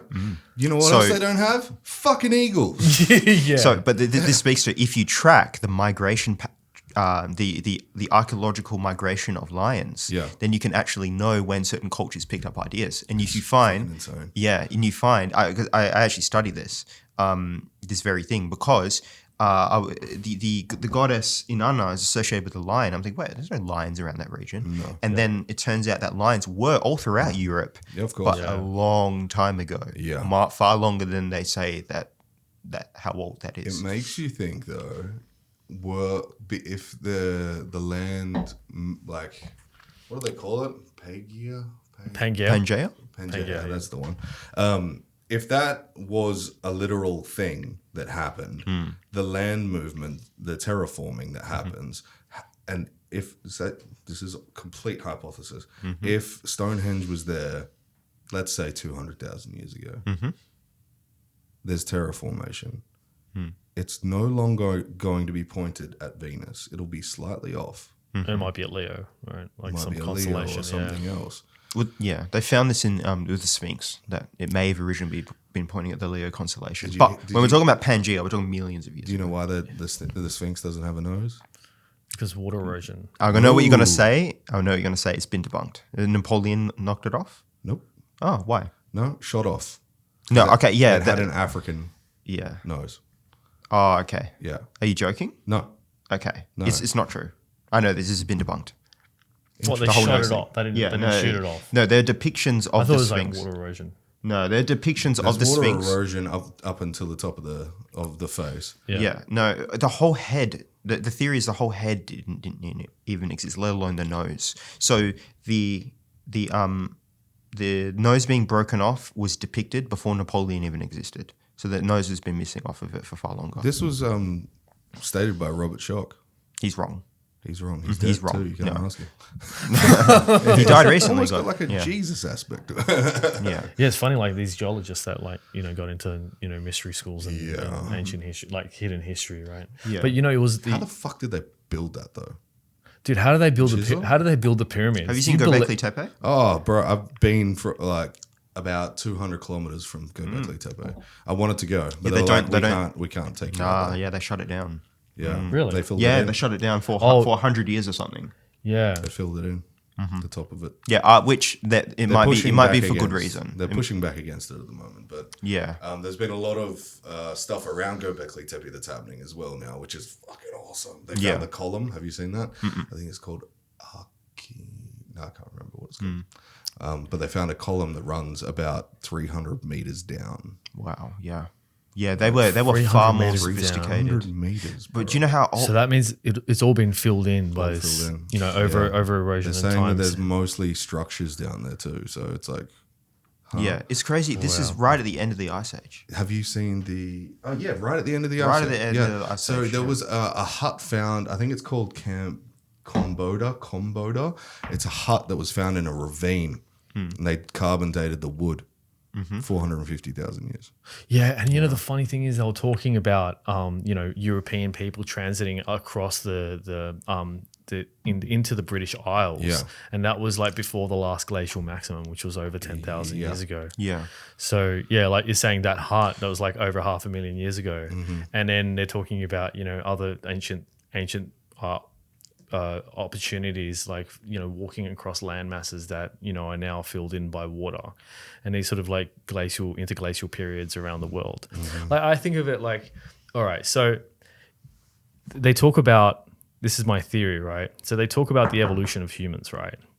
They said that we evolved from these chimpanzees, like that had this 2 million year evolutionary point to where we are right now, right? But you still look at chimpanzees now, and they've been evolving along the same time scale as us. They've just figured out how to get termites out of like mounds, and we're nuking each other. Yeah, and orangutans are fishing. Yeah, Do you know that? really? Yeah. What, the- with poles? spears, Yeah, with spears. Yeah. Whoa, that's epic. Yeah. Which is, Yeah, but different environments. This is almost like a principle of like self-help in a way. Different environments produce different levels of growth. Yeah. So if you have a very stressful environment, like an organism can just grow like and adapt. But if you're in comfort, you'll stay a chimp for a long time. That's what happens. there isn't the stresses. They say, but they say like effectively the center of like evolution was Africa, right? So then we all came out of Africa and then spread out throughout Europe, but yeah. Did we talk about the oldest myth in human history? Is that like an Aboriginal myth? Did we talk about that last time? I don't think we've talked about it. Okay, nuts. So it was a father-son duo that wrote a paper on this, and the Seven Sisters star constellation. This is a little bit of a segue. We'll go back though. Seven Sisters star constellation is now referred to by younger populations as like the Six Sisters. Like Japanese call it the Six Sisters. Their word for it is Subaru, which is why the Subaru car logo has 6 stars on it, right? So, why you got a Subaru? No, I was just thinking about all the lesbians. Oh no. It's just funny that it's called the Six Sisters and a lot of lesbians drive Subarus. That was not a thing I knew. I didn't think that. All right. It's the most driven car by lesbians. Wow. That's a funny thing. Yeah. Okay, yeah. All right. So, but the Aboriginals call them the Seven Sisters. And then there's this weird thing where the Greeks have a concept of Seven Sisters called the Pleiades. Now, the story is the same in ancient Greece as it is with the Aboriginals. So the Seven Sisters were being chased by another star called some man, and that man in Greek thought is Orion. Toyota. You imagine? That would be hilarious. Yeah, real. But yeah, so they're being chased to the sky, and then what they found was that It's actually, there's a Hyundai called Orion, which is Orion. yeah, there we go. There you There go. you go. Hyundai's chasing. Yeah. So- South Korea's revenge. And there's Bringing it back esoterically. yeah. Around the world, there's this idea that one of the sisters gets lost, and in some cultures there is no seventh sister at all. So you have this idea where there's a devolution from 7 sisters down to 6 sisters. Why? Well, if we look at the sky now, you can only really see 6. So the question is, maybe one of the stars two of the stars have been moving close to each other and it looks like one. So they asked, well, we know that, okay, Greece and Egypt, there's no flow there between ancient Greece and ancient Egypt. What am I saying? Aboriginals. Australia and Greece, no, none, right? So it must mean that the Aboriginals took it with them when they came to Australia. That's really a long time ago. So they thought over 100,000 years ago, right? 150,000 years ago. yeah, well, what they determined was that, okay, the stars have been moving close to each other. So how long has it been since they were a decent distance away that you could distinguish between 6 and 7 stars? So, and they found it was 100,000 years, approximately 100,000 years, which means that this story was from the 100,000-year-old variant, and they kept it 7 sisters, even when it became 6 sisters. So that is incredible that the Australian narrative and the Greek narrative of the 7 sisters may be the oldest myth in human history that we know of. Whoa. Yeah. That's correct. I didn't even know that. Yeah. Yeah, my brothers. Yeah. Yeah, my the mob that half of my family comes from is Wadundee, which is the Margaret River mob, and they're super old, super old. They've been around for millennia, dude. It's crazy, but it's interesting because Australian mobs, they go in between, so they'll send their females and their young males to other mobs to try and get mates and stuff, and then Wow, that's so smart. yeah, Genetic variants. yeah, genetic variants. Sure, there's some that don't. That's how they got the thinner ankles. They have smaller ankles. Oh, is it like sort of like this? There was lack of genetic variance right. in Noongar tribes. Oh, yeah, interesting. Yeah. Like Well, the Habsburgs. they weren't always Noongar, they were just a culmination. Wow. Which is, Oh, that's yeah. fascinating. Yeah. And do the mobs still have like the secret men's and secret women's course. business? Yeah. Oh, look, there's that's an esoteric fascinating, man. there's the esoteric in Egyptian mythology as well, or religion as well. I think I But need to cut the I'm- lights I'm- for this one. Yeah, let's cut the lights. Yeah. Tell us why I didn't do that before. Yeah, I forgot. tell us more about this secret men's business stuff. I'm like super interested in it, man. Secret what? The secret men's business? Yeah. Yeah. Yeah, they initiate like the rites of passage for Indigenous. Oh, well, cultures. yeah. Oh, I don't know too much about. Are we still rolling? Oh yeah. Okay, I don't know too much about it, but I do know that Jake, there's. tell us about rites of passage, man. I don't know fuck all about Yeah. Yeah, you lit up. Cool. Yeah, Cool. I like it darker so I can light it up a little bit more for you guys. So Oh, nice. I've just changed it on there. Cool. Yeah. But there's definitely a lot of, obviously it's all oral, so there's a lot of secret thought that they don't like telling outsiders. That's esoteric. That's esoteric, exoteric, same thing.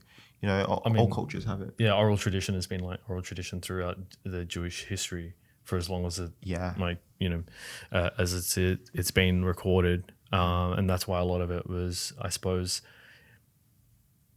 can we say fabricated? Well, here's the thing. So there's various streams of thought when it comes to how old the Bible is. Obviously, it was only Pull that written. mic in a little bit. Sorry, yeah, of course. I'm probably quiet. So the Bible was written in Greek at first. We spoke on that last time. Yeah, the Septuagint. Batshit crazy. Yeah, and there's a lot of interesting kind of analyses there. But they say it goes back a long time, right?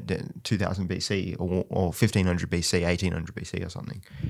Or longer, 6000 BC technically. So, or at 4000 BC. Anyway, so the issue is that some scholars have proposed a theory that okay, this is not my opinion, so don't cook me on this. But this is a. I'm cutting that bit out. Okay, all I'm right. just gonna make it your opinion. Fine. Okay, sure. Well, there's one scholar, and he died recently, unfortunately. He's called Russell Gmerkin. He's written extensively on this. He proposes biblical history started 300 BC, which is way more recent. That the Bible was written only a little bit before it was written in the Septuagint. At first. And the reason why he cites this is because of the number of similarities between Jewish thought and Plato. So he thinks that Jewish thought was borrowing from Plato. And there's some evidence it was. Like the theology of in the Bible is consistent with Platonic thought. So, but arguably all of the sort of theological aspects of the Bible is from Platonic thought. Mm-hmm. Yes, and there's one key idea being leveraged here. So Plato had this idea called the noble lie, where he wrote a lot about political philosophy and that a flourishing society needs to have a ethos or a myth that it is built upon in order for it to be a coherent society. So everything is tying into this narrative. And he says that this narrative ought to be the noble lie that supports culture. And then you could point the finger at a number of cultures that had a long oral history. The issue with Hebrew thought is that there isn't any much archaeology of even Jewish writing or any works of the Bible before the Septuagint. There's not a lot. There's one source cited in the 7th century, but it is debated about if it's even Hebrew at all or relating to Hebrew. So yeah, you don't have any references. You don't have people talking about Moses. You don't have people talking about the Bible or any of the stories around the world, and then bang, it pops up around 300 BC. Out of nowhere. Yeah, so it's like this. It has no single point of origin, like evolution, like ancient Greek, for example. That kind of makes me think that it's a culmination of different stories that then births the idea of miraculous events, somewhat like what fear does. But then it makes it all that more mysterious, right? Correct. Yeah, that's where I'm getting with this. Yep. Is it makes it inspire wrongdoing and I guess the attentiveness to wrongdoing. Like once you host a religion inside of yourself, like once you believe something, you then have the awareness of the things that you can do wrong as a human. Yeah. And when we look at politics these days, I'm sorry to bring it back to this, but once again, if you inspire fear into people, you have a hold, a power on them. Yeah. And I don't want to think that religion these days and what it's become, like the Bible and what it's become, is now used as a segue into inspiring more fear and more awareness to the things that people are doing. I think it's like psychological, like like psychological fear is created by like debasing a culture. You make people forget their history, therefore they have no link or root to their past. Correct. And therefore they have no connection to their land or wherever they're living, and therefore they have a high proclivity for fear and to be like irrational, right? Right. So if people have a high proclivity for fear and irrationality and neuroticism, then they are easier to control. Yes. Because then you can create an overarching body that says, oh, no, it's okay. We're taking care of your best interests. We have your best interests at heart. And because they have no point of reference, they don't know any better. Yeah.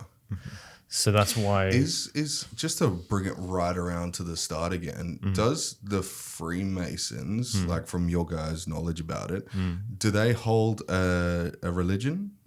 Are they specific to one religion? No, this is public. This is like Wikipedia. I don't want to. Yeah. I'm asking you. No, that's fine. But what I'm saying is that this isn't anything even secret to them. They promote the idea of there being no one religion. Interesting. So this is the idea of Freemasonry, as far as I can tell. So the idea, do you remember I said that as above, so below split, right? Yeah. So that's a hermetic principle. So that, but the as above, so below split is like that ancient idea of the sky father and the earth mother. Yes, this is. But you do have to believe in. Sorry to cut you off, but the founding principles of Freemasonry is that you just have to believe in God, a higher power, and that's it. So there's no actual religion in it, specificity. But there are certain organizations within it where you have to be a Trinitarian Christian. What's a Trinitarian Christian? Yeah, believing in the Father, the Son, Trinity. the Okay. The Trinity. So Yeah. just I thought on it was a whole new thing. Like, ooh, tell me about it. Yeah. Okay, gotcha. But just on the idea of the concept of why Masonry, like why a Mason, right? So this is the idea. As above, so below. The above is symbolized obviously by the compass because it's a concept of the relative. So a circle is infinite, right? 3.14 goes on forever, pi. The square is straight lines, absolute. Now, what's really interesting is that even the ancient Chinese had this concept. So if you go back to Fuji and Nuwa are the ancient Chinese masculine and feminine god and goddesses, and they were brother and sister, and they were snake bodies, half human, half snake beneath, and their bodies intertwined. You should show an image of this. Their bodies intertwined with each other, which is really similar to Hermes's caduceus, but it's also similar to what I spoke about before about the Orphic egg which is the egg that all creation came from, being circled around two serpents. You see images of one serpent, but in the actual text, it's two serpents. None came facing each other. It's just in each other. They are. Yeah. It's in It's right on the at staff. Yeah. yeah. Right, yeah. Yeah, in the staff, yes, but in the Orphic egg, I'm not sure because it's just written. There's no depiction of two serpents. Only one serpent for some reason. So In the same way, the Ouroboros is like in Norse tradition, the serpent eating its own tail. Eating its own tail, yeah. So serpent symbolism is huge. We could get into that. It's nuts. It's absolutely insane. The Vatican. Oh yeah. Well, The serpentine. Yeah. Have you been to the Vatican Museum? No, I haven't. I need to. Man, the biggest collection of pagan artifacts you've ever seen. In the Vatican. In the Vatican Museum. Yeah, they said they have the astrological sphere inside their forecourt garden, and then as you're walking in, it's like a winding staircase, like the second degree tracing board, and right in the center stone of like the winding staircase, you got to get a picture of this, is a giant pine cone. What? Yeah, man, the symbol of the enlightened consciousness, and then you go inside, and there's Norse, there's like Mesopotamia, and there's ancient Greece, there's all of this pagan stuff. Not much Christianity, ironically. Yeah, But they're holding on to it. they got it all. And that's so strange. so All right. What the fuck? let me build out this Freemason question you asked. Okay. Okay. Yeah. So, you have these two principles. Like I said to you before, That's the they're symbol, right? It's the square and compass, the square and compass. but it doesn't belong to Freemasonry. It's far more ancient. Far more ancient. It's a philosophy though. Like the philosophy is is a moral compass for your actions. Yeah. Okay. And to square your thought and like That's rigid in your ideas. that's a your ideas, little yeah. more the Freemasonry explanation, but the symbolic. I'm just looking for the image to show you here. and it's meant to be like So Fuji and Nuwa intertwining serpents, right? This is a depiction of them. Right. What are they holding? A compass and a square. Yeah. So this is far more ancient wild. than Freemasonry. Far more ancient. The square is the symbol for the masculine. The compass, also the shape of the earth, right? Circle. Yeah. The relative sphere is what's it called? Feminine. So now you have this split that we talked about here. Now, Leonardo da Vinci depicted the Vitruvian Man, right? So in the Vitruvian Man, he touches one of his selves, touched the inside of the circle. Yeah. The other self is touching the inside of the square. Now, this is a symbol to say that humanity is the merging, or it's the synthetic point between the relative and absolute planes. If we were pure absolute, we'd just be a rock. If we were pure relative, would be some ephemeral spirit. Yeah. But we're the merging of spirit and matter. So that's why the Vitruvian Man is in touching the circle and the square, right? So that is the idea that it's founded upon why the square and compass is there. Now, there also is this idea that the universe is mathematically precise. So, for example, the fine-tuning argument, if the universe were a little bit hotter, a little bit colder, it wouldn't have formed. Goldilocks zone. Yeah, but also if you look at Earth, it's 100 and like the moon and the sun are perfectly at a distance, right? Strange. So there's this weird mathematics going on where, so the idea is that the God is a mathematician. And as was Plato. Yeah. So Plato's philosophies were mathematical. And a lot of these like Masonic philosophies are based on Neoplatonism. Mm-hmm.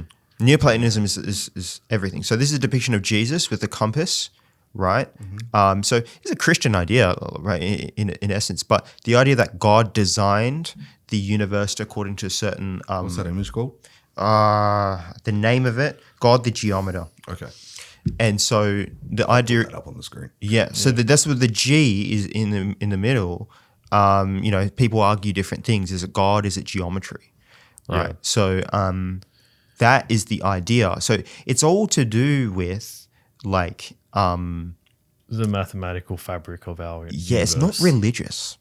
It's not religious. It's about just seeing things for what they are. Yeah, and this is why when they say, like Freemasons, do they worship Baals? Or like that's not consistent with the symbolism that they've shown. And Baal just means Lord anyway. Yeah, it just means Lord anyway. So it's just been misappropriated. Mm-hmm. So it's been taken out of context. But, so essentially, I think in summary, what is these ideas of Freemasonry and what is its objective is to make, they advertise to make good men better. But I think fundamentally it's seeing things through the veil of what it actually is, the founding principles of what constitutes society and the fabric of mathematics and science. And that's what they promote. They promote understanding the liberal arts and sciences. That's interesting.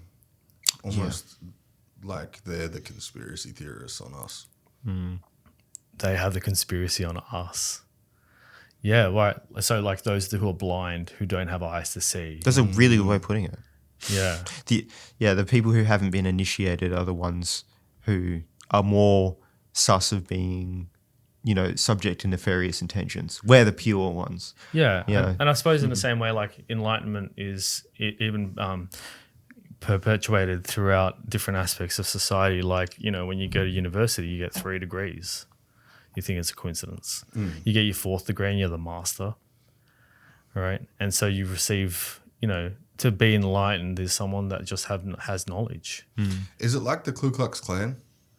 What do you mean? No, not racist. I don't mean like that. Do they have like the wild titles and stuff?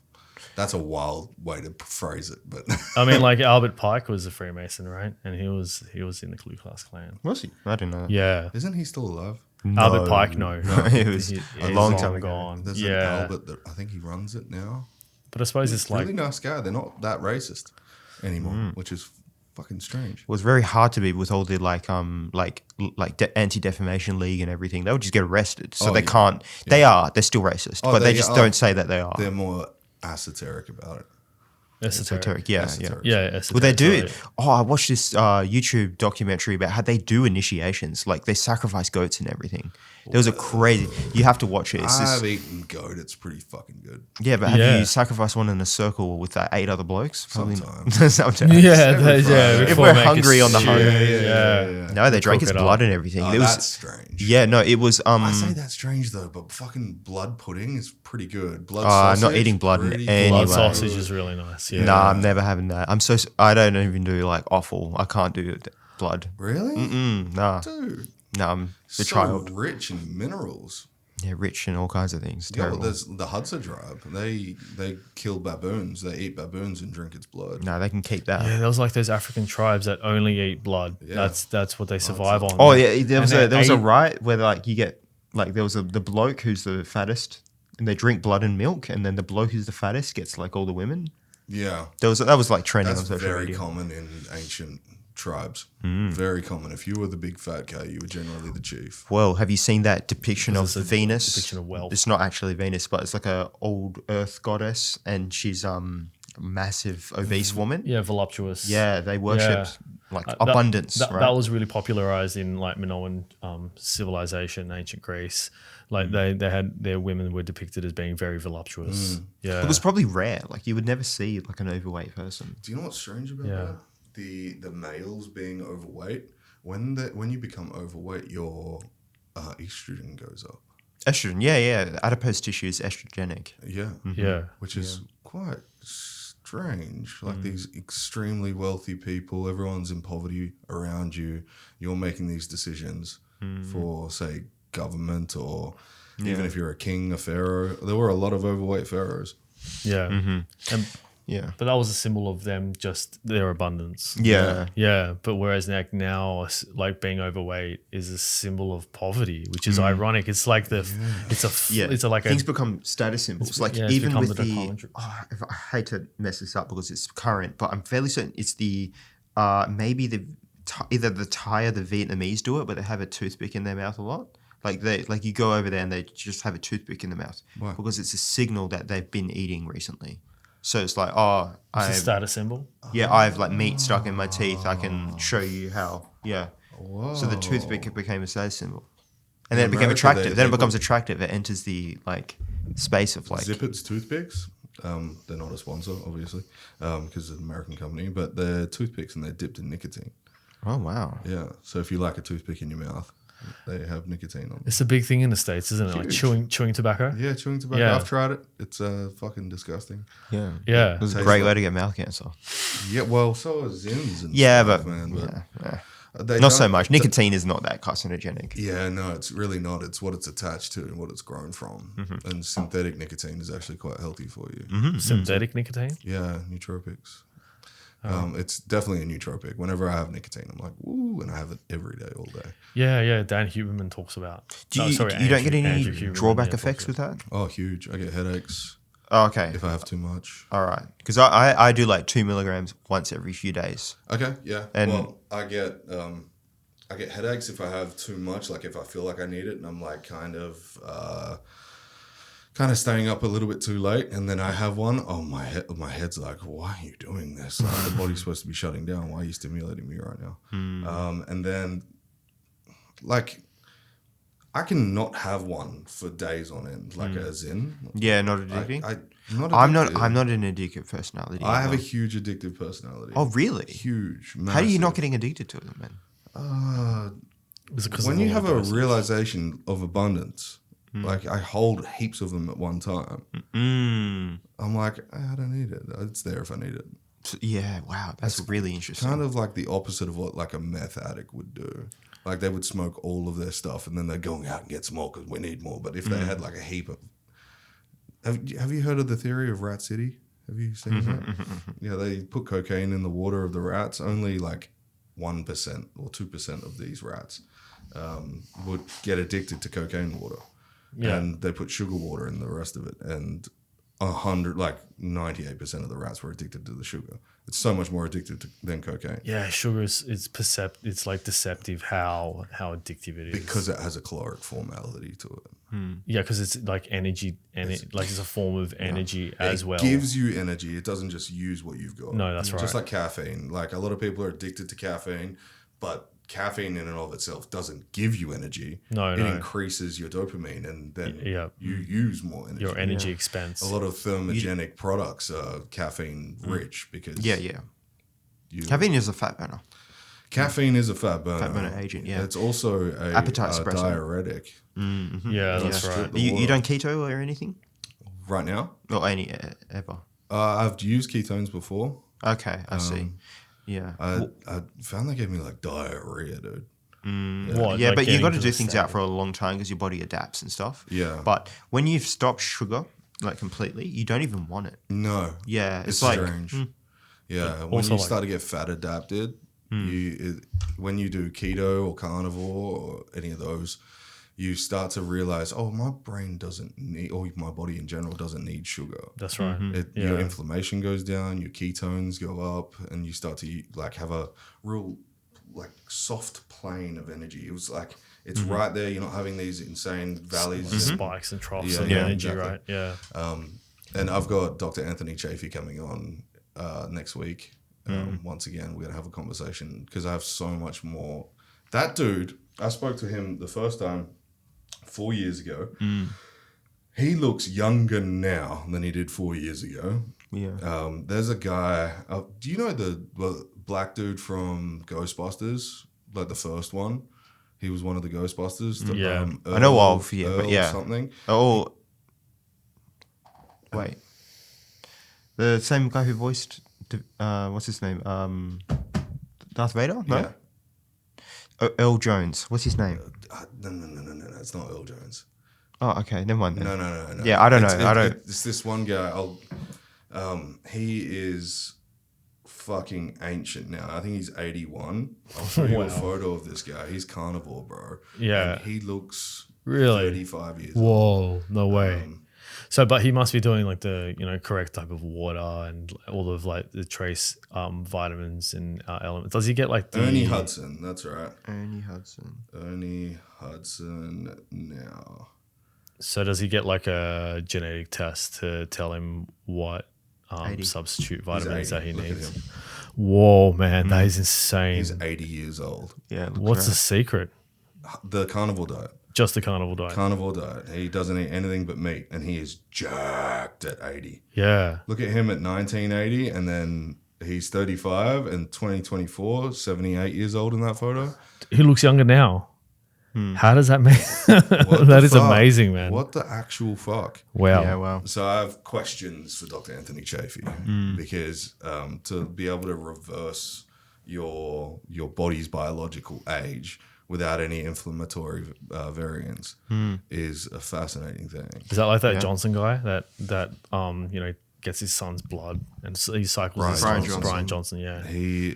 Well, the funny thing is, the Liver King's also named Brian Johnson. which Yeah, I is know. It's so funny. But the Liver two King's Brian on Johnsons. steroids. He's on everything, bro. Yeah, one's vegan and one's a carnivore. Yeah, strange, right? And Brian Johnson, the Liver King, looks terrible. Yeah. Like his face is fucking disgusting. But he's also using Blasting all kinds of PEDs. everything, dude. I Yeah. think he's on growth hormone, cypionate. He's on. Yeah. It's disgusting. But Brian Johnson, the guy who's trying to live forever, he has a younger biological age than his 24-year-old son, Yeah. which is like, what? But he also cycles his son's blood. Yeah. I don't think it's It's a his headline. plasma. It's Yeah. his plasma. A plasma blood is like more Yeah. or less the same thing. But he right? also did like the son's grandfather, so his father, he took his son's blood. They Yeah. did it as a three-way. Yeah. So he took his son's plasma and then he gave his plasma to his father. Yeah. So to reduce his dad's 80, it reduced his biological age to like 62 or something. Wow. It's fascinating. But they did a study on this, like plasma cycling of younger people. Yeah. Apparently, they're just doing it in rats. But like we've seen stuff. Have you seen that those social media things about Jet Li doing younger plasma in China, like doing therapies? I've heard about it. There's a guy that was talking on Joe Rogan doing it recently. Joe Rogan had his plasma filtered. Yeah. The only problem with it, he's saying, is you're reducing your white blood cells. You are also reducing any kind of immunity cells because you have a built-up immune cell basis. So it's like an LC15 or something like that. And it completely eradicates the body from healing, which is like, won't you regenerate those anyway? Oh, so it's like a bit of like a counteractive effect. Yeah. But Yeah. maybe not. I don't know. He got it done at Ways to Well, so they're pretty on it about keeping you healthy. So I hope he's okay. Wow. Yeah, I'm very sus of these like new incentives that, like Ozempic and stuff like that. GLP-1s are interesting, dude. They're really fascinating. They're a peptide. Isn't GLP-1 have a similar sort of effect as Ozempic, where it's like, what it does is it transfers your mitochondria into like your fat store so that you burn it faster. Is that right? I don't know the mechanics of it. I know that it suppresses appetite. It reduces muscle mass, and it also reduces fat. I heard it reduces bone density as well. It reduces bone density as well. There's a lot of females that have gone into osteoporosis because of it. Whoa, that's heavy. Yeah, young. I'm talking like in their 20s. Yeah, that's nasty. Man. If you don't exercise and then you get on a GLP-1, it can be complicated for sure. Yeah, or eat enough protein. Yeah. That's the biggest thing, Yeah. There's new studies that have come out about TB500, which is a healing peptide. If you have angina or any kind of heart dysplasia, it will completely eradicate any symptoms of aftermath. Okay. Wow. So pretty much gets the heart back to how it was, gets rid of all scarring. Do you think like with these like, peptides are a big craze now, right? They're experimental chemicals. Do you think they're just They're not experimental. You don't think that?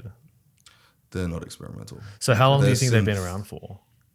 Since humans have been alive. Yeah, so do you think they're just extracting them out of like different aspects of our biology? Yeah, they're synthesizing them from our own biology, for sure. The thing that really I find strange at the moment is now they're able with peptides to find one specific one is the body's in muscle gaining inhibitor. Do you know? Have you ever seen like the? Oh, is this like retatrutide? Something like that. Yeah, so it's like increasing, like it's removing the like a physical blocker, so that you have uncapped potential for muscle gain. Yeah, man, that's amazing. Yeah, so like those whippet dogs. Yeah. So there's a type of whippet dog that they've bred quite a few of, and it has uncapped muscle mass. Have you ever seen these things?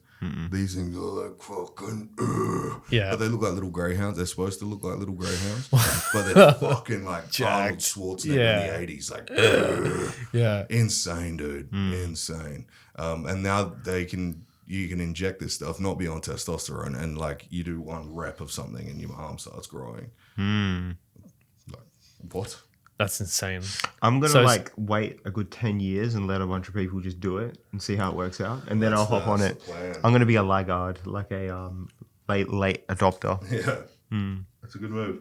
Yeah. If you adopt too early, there could be some sort of kind of... like you see some people, like they're getting like troves of like different peptides that they're trying and like combinations thereof. Yeah, I'll let them be the what's it called, the guinea pig. The guinea pigs, And I'll hop onto it, see what works. Yeah. Well, there's now... gene editing kits that you can do at home that you can order online. Man, CRISPR has been around for such a long time. Yeah, but those home gene editing kits, they've now deduced that there's about 20,000 genes. Yeah. So you can turn on or turn off these genes now in your own body, not just turn them on and then your kids get them. Yeah. Which means if you have a receptiveness to cancer, they can turn those genes off. Turn that off. Or turn it off. It was really interesting because like around 2014 or something, they had a company called Cambrian Genomics, and they were the first to come out with gene printing. Yeah, and they spliced firefly genetics with a plant, and you could grow glow in the dark plants. So the founder of that company mysteriously killed himself. Of course. And then CRISPR came about, and so they've been using CRISPR to print out genetics for like over 10 years now. Have you heard about the Muse cell? No, what's this? The Muse stem cell. I've talked about it on the podcast recently.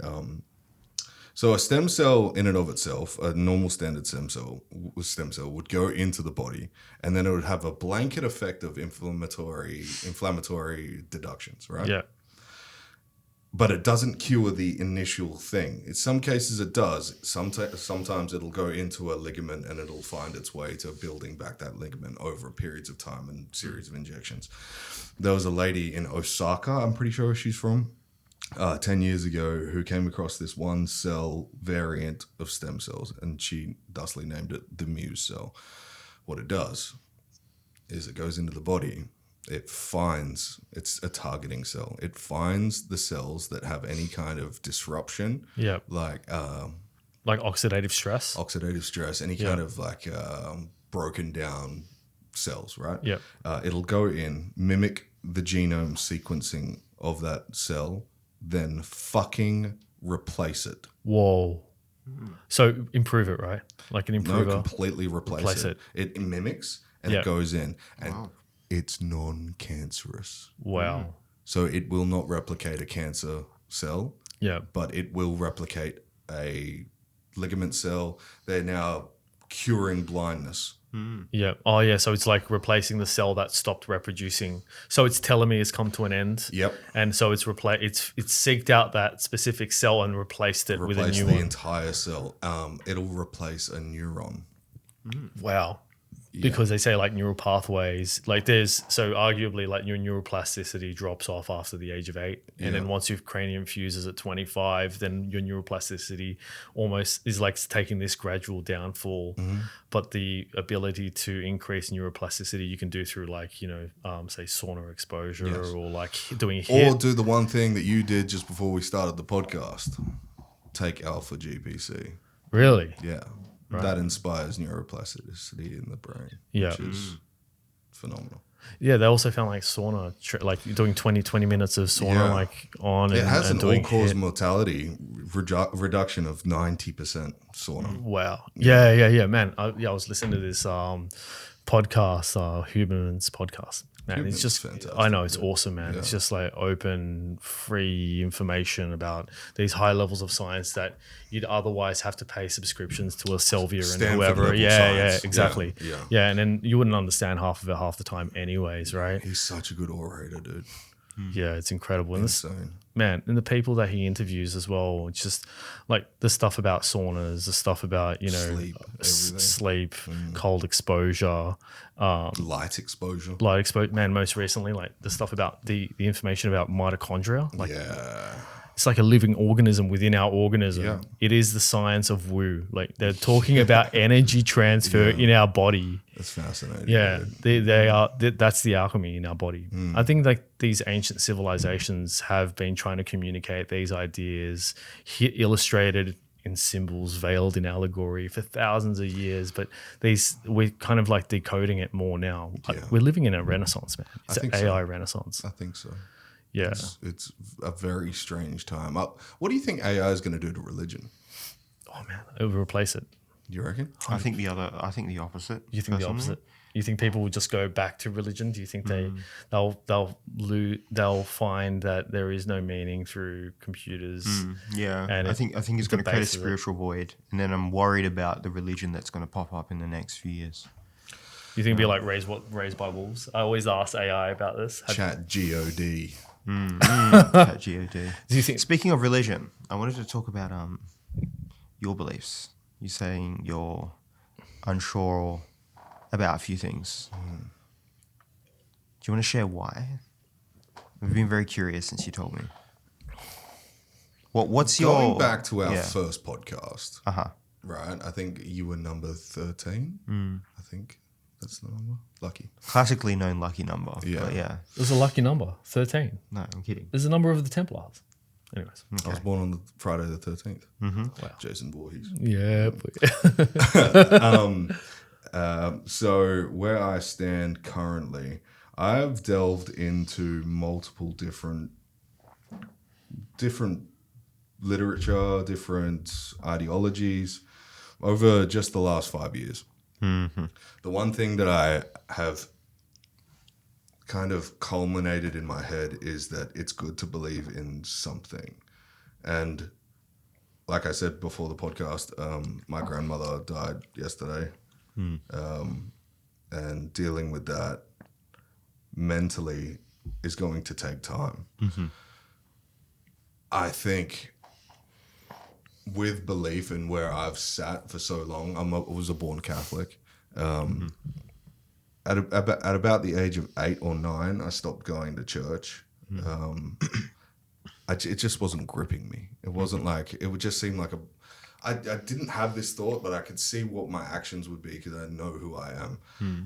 It was more like, I don't know about this. Like, I don't see what the big woo was about. And now I'm stuck between almost a esoterical rock and a dark space, not a hard place.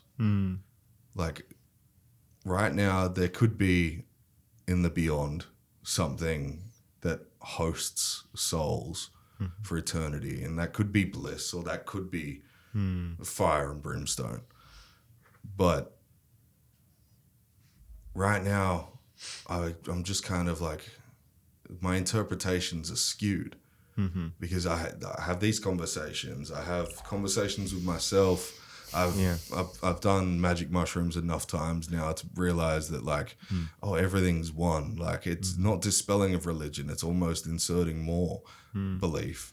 It's opening your mind it's to like opening my another mind a little bit more. And I think the word of written man can give a substitute or some hearsay to what I intrinsically feel.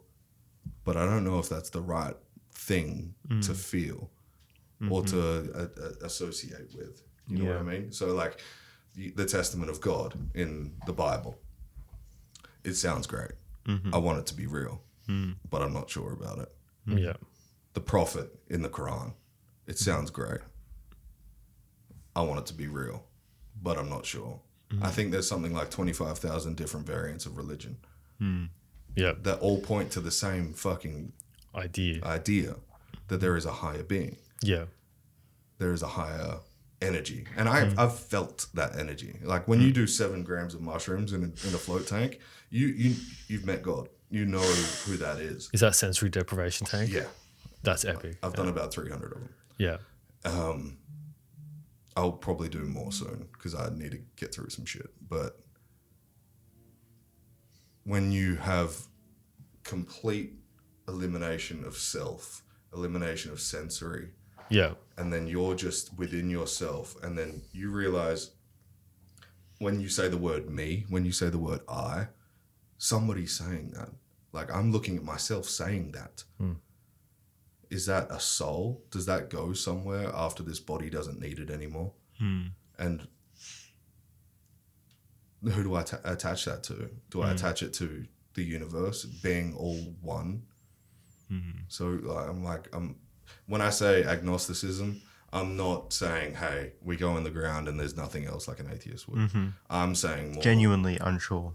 I have no idea. Do you believe in the idea of like a divine spark, like within us, that's the permanent atom? Or I got proof of it yesterday. Yeah. I got proof of it yesterday. There is literally a spark documented when a sperm enters the egg cell. Yeah. There's literally a flash of light. Did you know that? No. Yeah. That's the divine spark. That's the divine spark. Yeah. And I saw it depleted from my grandmother yesterday. Yeah, you saw that last spark. It was gone. Wow. It was like the blood retracted back from her skin towards her heart. She glowed gold.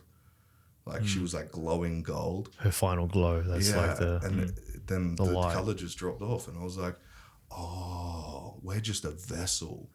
This is just a meat machine that we just operate, and it gives us the opportunity to do some good, the vessel to improve or do some bad shit in some cases. Yeah.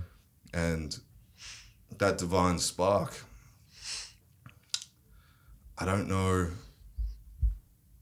if it was meant to happen. What do you mean by that?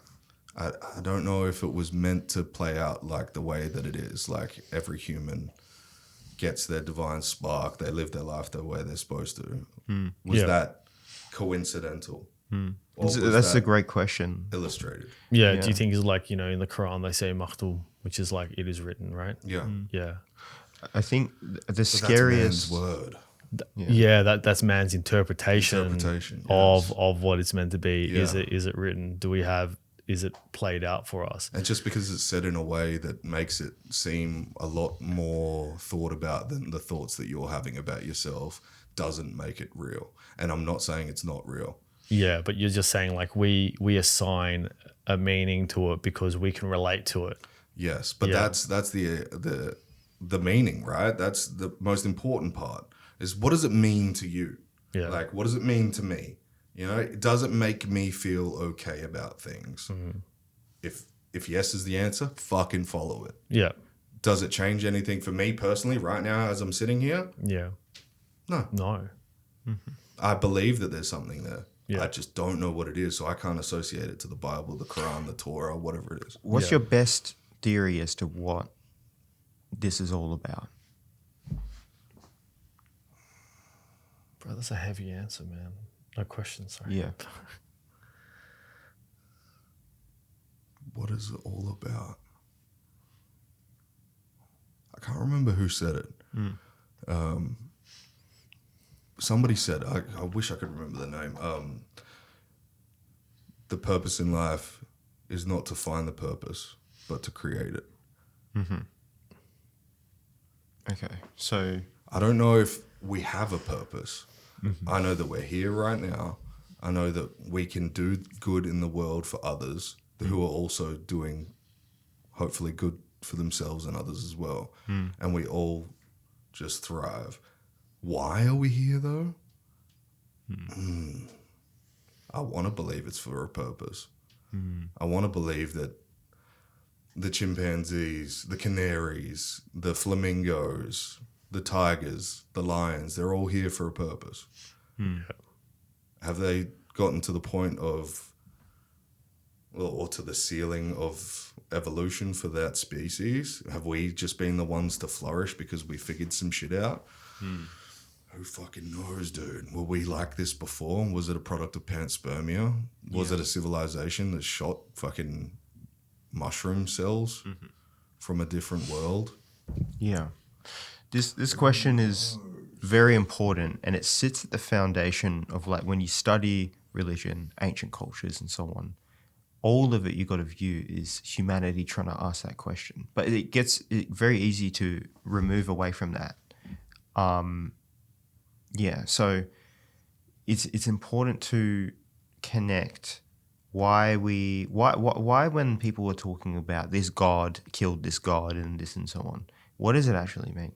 And it's humanity figuring out that answer. This is why personally I study this stuff, is because there's the chance that a decent answer has been given in the past, or the answer, just straight up the answer.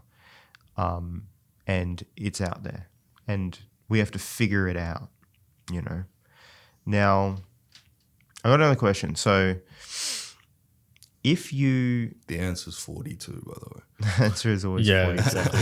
It's actually really scary how common 42 pops up in I know. mythology. Yeah. My question is that based on...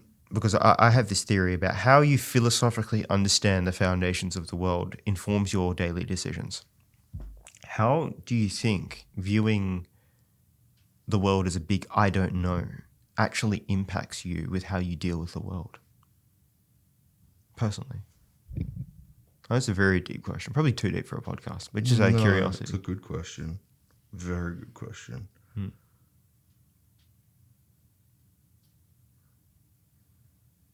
I can't say that everyday decisions are based completely off philosophy. See, I would say that they almost certainly are. They are, but it's just the path is Are obscured. you a father? Are you a father? No, I'm not a father.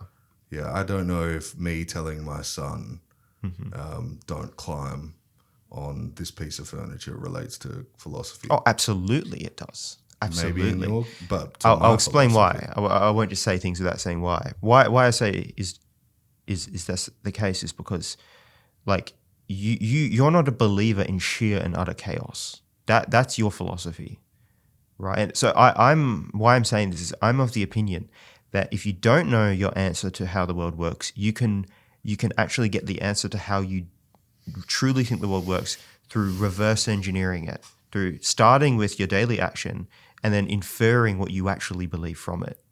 Because how you act on a daily basis is stemming from how you philosophically view the world. That's cognitive behavioral therapy.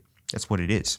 Cognitive behavioral therapy is changing your worldview to change how you live on a daily basis. For example, you have two people, right? The world is a video game. Psychologically, it's like a video game. Yeah. Now, one of them is taught everything is out to get you and will kill you. And your job, right, in this world is to not die. And then another person you say, you have to kill as many enemies as possible and overcome as many obstacles as possible in order to claim victory and win the game. Now, both those people, both level 1, they both see an enemy before them. How will they react with that enemy depending on their worldview? One will see it as an opportunity to die, and their rule is don't die. So they're going to run from it. And then the other person is going to see the enemy and think, oh my God, an opportunity for me to win the game.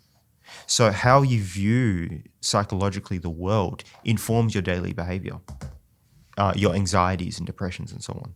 So like, for example, I agree with that. So it's like founding principles of like how to live your life. Yes. Is like informs your worldview. But like, there's Very hard to maintain a semblance of change in your philosophy when you have a child and he's just taking a shit on the floor. Yeah, absolutely. Yeah, that's yeah, right. Yeah, You know yeah. what I mean? So there's like a primitive instinctive aspect of everyday life. Yeah. But there's also that philosophical aspect when you go into deeper thinking. So we do have So like why not shit on the floor? yeah. So we have have a primitive like aspect, an animalistic aspect of us, and we also have a philosophical aspect of us. But I think like I agree. Like in a philosophical aspect, how we interact with people or how we make critical decisions. Absolutely, there's a whole philosophical aspect. But then there's also that really primitive the aspect of our humanity, which is like the child's just shit on the floor. How are you going to deal with that? Yeah. I personally don't see the distinction. So, like, You don't just see the distinction in animalistic behavior. no. a So child? I view everything as a philosophical basis. Everything's done from a philosophical basis, but animals are preloaded with particular philosophies. So, for example, the human animal does not like chaos, too much of it, and it doesn't like too much order either. Tell that to Trump. Yeah. So, look, every time you embrace a new philosophy, you take on a nihilistic risk, right? So there's a risk that the new philosophy that you take on is not going to be good, and then you invest in it, and then, someone dies or some chaos comes about. That is amplified when you have a child, I imagine, because your actions now are like going to affect another human beings. So I see what you mean by raising the fatherhood issue, is that every time you shift a philosophy, boom, you've affected another person. But still, nonetheless, I still think there's merit in questioning your philosophical foundations, or at least determining them, right? So you mentioned before about a child, being crazy. It's like the very fact that you told them not to be crazy is a philosophical position. It's right. Danger, right? Yeah, it's even still, it's a value claim. You're telling your child, you are valuable. Don't hurt yourself, right? You need to be aware of your surroundings because you are valuable. Everything is philosophy, dude. Everything has a philosophical claim to it. Recently, Kanye West, not recently, this was years ago. Kanye West, Hitler thing? No. Kanye West was saying about how, why do we, impose control on children? If there's a child who wants to jump on the table, why do we tell them to get off? It was brainwashing them and this and that. And he was making, and people attacked him, what are you talking about? But he was making a genuine philosophical claim. He's quite smart. He is. He's actually, when you listen to him talk at length, people don't give him enough credit. In the same way, he's very dumb sometimes. But arguably, rappers are quite introspective because of the way that they're able to express themselves. Yeah, you got to critique society. That's the basis of rap.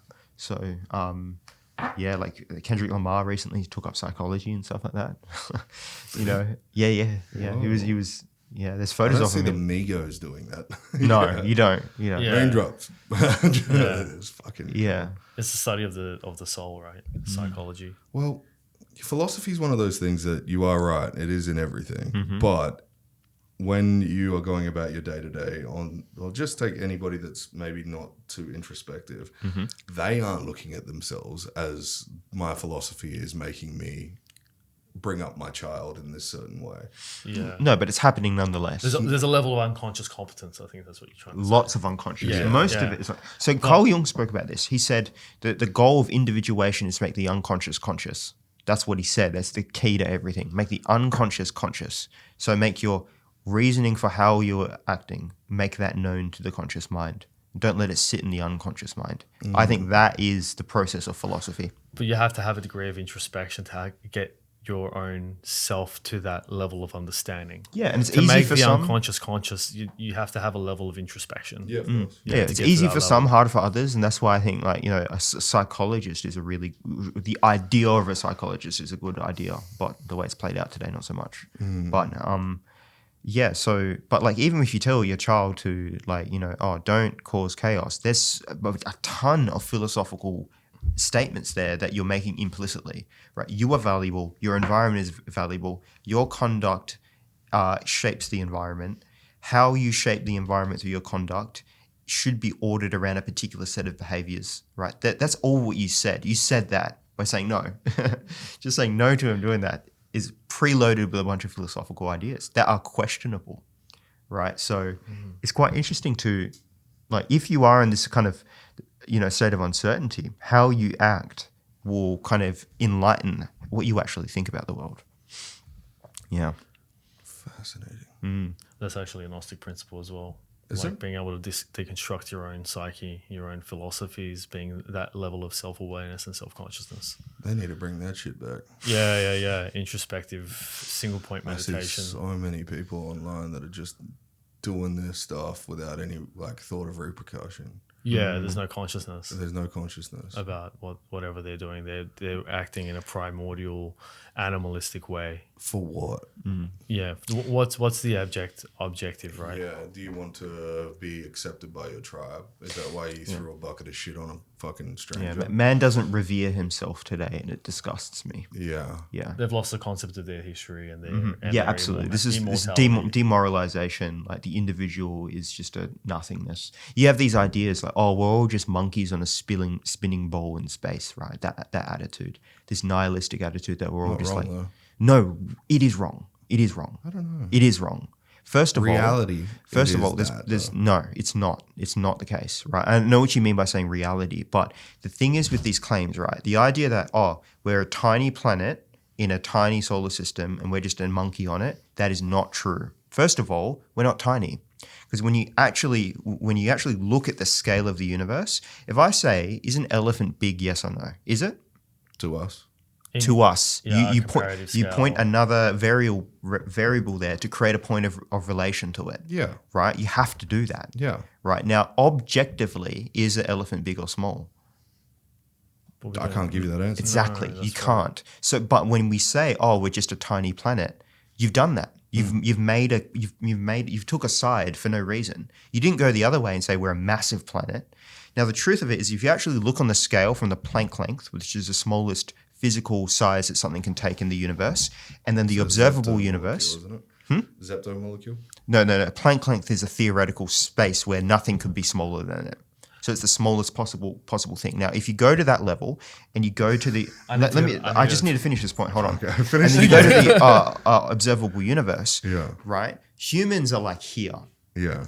It is. We are so much bigger than we are small. Yeah. But that is just discounted because of a nihilistic philosophy overriding science. Right. It's a nihilistic philosophy that has possessed it. It's not true. So We also don't exist in that space. yes, we do, because it comprises us. No, in our everyday lives. We don't exist. But in neither does a the Planck macrocosm. molecule. You made a good point. The microcosm doesn't inform the daily, but the macrocosm doesn't either. I think it does. Well, theoretically if it the sun does. explodes, we're fucked. Yeah, but things on the micro level could possibly happened that are happening that we don't even know are happening. For example, you have like superposition. You have what's it called? Hadron Collider. Yeah, you have what's it called? Quantum entanglement, where particles are actually in multiple places at the same time. We have things that we have absolutely no idea happening on the that quantum computers are doing. They're accessing other quantum computers from different that's dimensions. it's an area I don't even want to go because I can't handle quantum it. entanglement is fascinating though, right? You have one point that's completely entangled with another simultaneously. Do you know they found a singular particle that they couldn't measure whether it was entangled or not, which probably means the other entangled particles inside of another dimension. Incredible. Yeah, incredible. like part of that multiverse theory. Yeah. Yeah, that we're all existing simultaneously on multiple dimensions at the same time. True. That's probably why when they first ran the Hadron Collider, it created a mini black hole and we entered a different reality, and then everyone started going fucking batshit crazy. Yeah. There's a thought to that as well.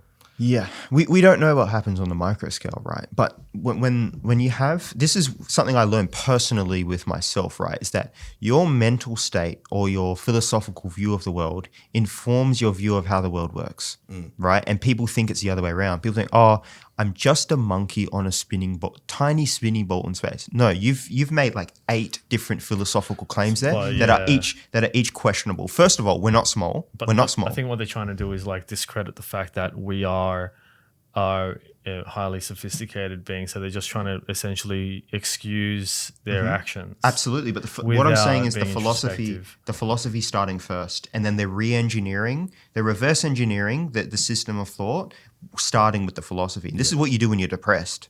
You start with the idea, I'm shit, right? I'm nothing. Okay, let's create the story to get to that conclusion. That's what is happening on this. What's it called when you want humanity to die? What's it called? Nihilist. No. It's antinatalism. It's an antinatalist philosophy. It's this idea. Yeah, antinatalism is the idea of we're just an ape. First of all, why do you want to be the size of a planet? Be bigger. See where it gets you. Human beings can't literally be any bigger than what we are. Like, so when you're pointing to a scale of size, Have you seen Thor Bjornsson? He's fucking massive, bro. Yeah. when you're using a size scale, why? Where's it going to get you? It's like, oh, we're tiny, therefore we're insignificant. Okay, so if human beings were the size of galaxies would be more important, what would we do at the size of galaxies? Nothing. Or collapse into a black hole, right? Mass could not take that size. So it's like, first of all, you can't physically be that size. So why are you attaching a meaning statement to it? Fine. Okay, we need to be smaller. Okay, what's the appropriate size of a human being? Gravity, exactly what we are. It goes back to the meaning thing though, right? If you have things that surround you, you want to attach meaning to it so you know why it's there. Mm-hmm. So you can have a greater understanding of what the meaning is. Absolutely. To you about how you are here and how things operate. Mm-hmm. It's a very introspective thing. It's a very personal, even this whole philosophy of religion and self-worth and idea of like philosophy, it's a very personal thing. For sure. Yeah. But an untrained philosophical mind will use very bad scales to compare humanity to, such as size. Oh, we're small. First of all, no, we're not. Second of all, if we are, then how does it actually impact any system of meaning? If there is a God, right, and he created humanity, it has to exist at some point on the scale between the Planck length and the observable universe. Mm-hmm. Any point you pick is technically going to be small. Yeah. So do you see now, this is how philosophical toxicity infiltrates people's minds, right? And thinking, oh, I'm just a monkey on a spinning ball. First of all, you're not a monkey, right? Well, we're an ape. Yeah, technically we are probably of some genus of primate, but does that actually matter in any substantive way, right? Compared to a chimpanzee and a CEO of a company, there's a pretty big difference, probably a bigger difference between the two than a chimpanzee and a grasshopper, or maybe not a grasshopper, but a chimpanzee and a dog or something, right? So there's all kinds of really niche philosophical claims in these attitudes that we hold. And this is where you start to realize there's philosophical warfare, happening on a societal level. I think with atheist philosophy is particularly easy to buy into, really bad. So that everything that I just said there is, you hear it a lot in atheist circles. All we are is a spinning... Deductionists. Yeah, hyper-reductionist. But it's such bad philosophy. such bad philosophy, and you only know it when you actually like start to dig into it. So, Excuse me, I need to go talk. oh, no problem. Yeah, that's what I was trying to say. If you of go course. out the door, turn left, and straight down the next hallway. Yeah. Do you want to stop or do you want to keep going? We can keep going. Oh, actually, can I make a call real quick? Yeah, of course. We'll stop then. I feel bad talking while he's away. Yeah, it's cool.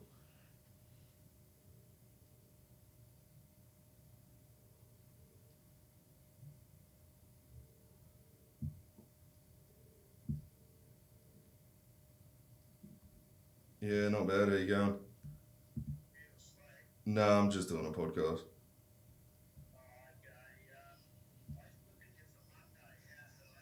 Yeah, sweet.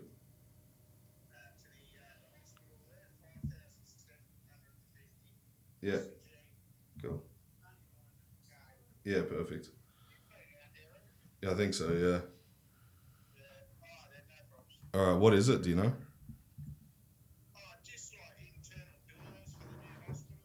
Oh, okay. They got a Moxie out there? Okay.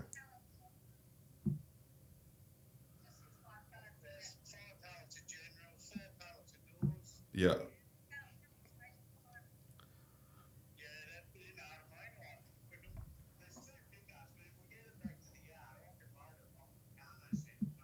Okay. So what'd you say? 5,700? Okay. All right. Sweet. Yeah, that's perfect. Oh, they're adding a fuel levy on there as well? Okay. No worries.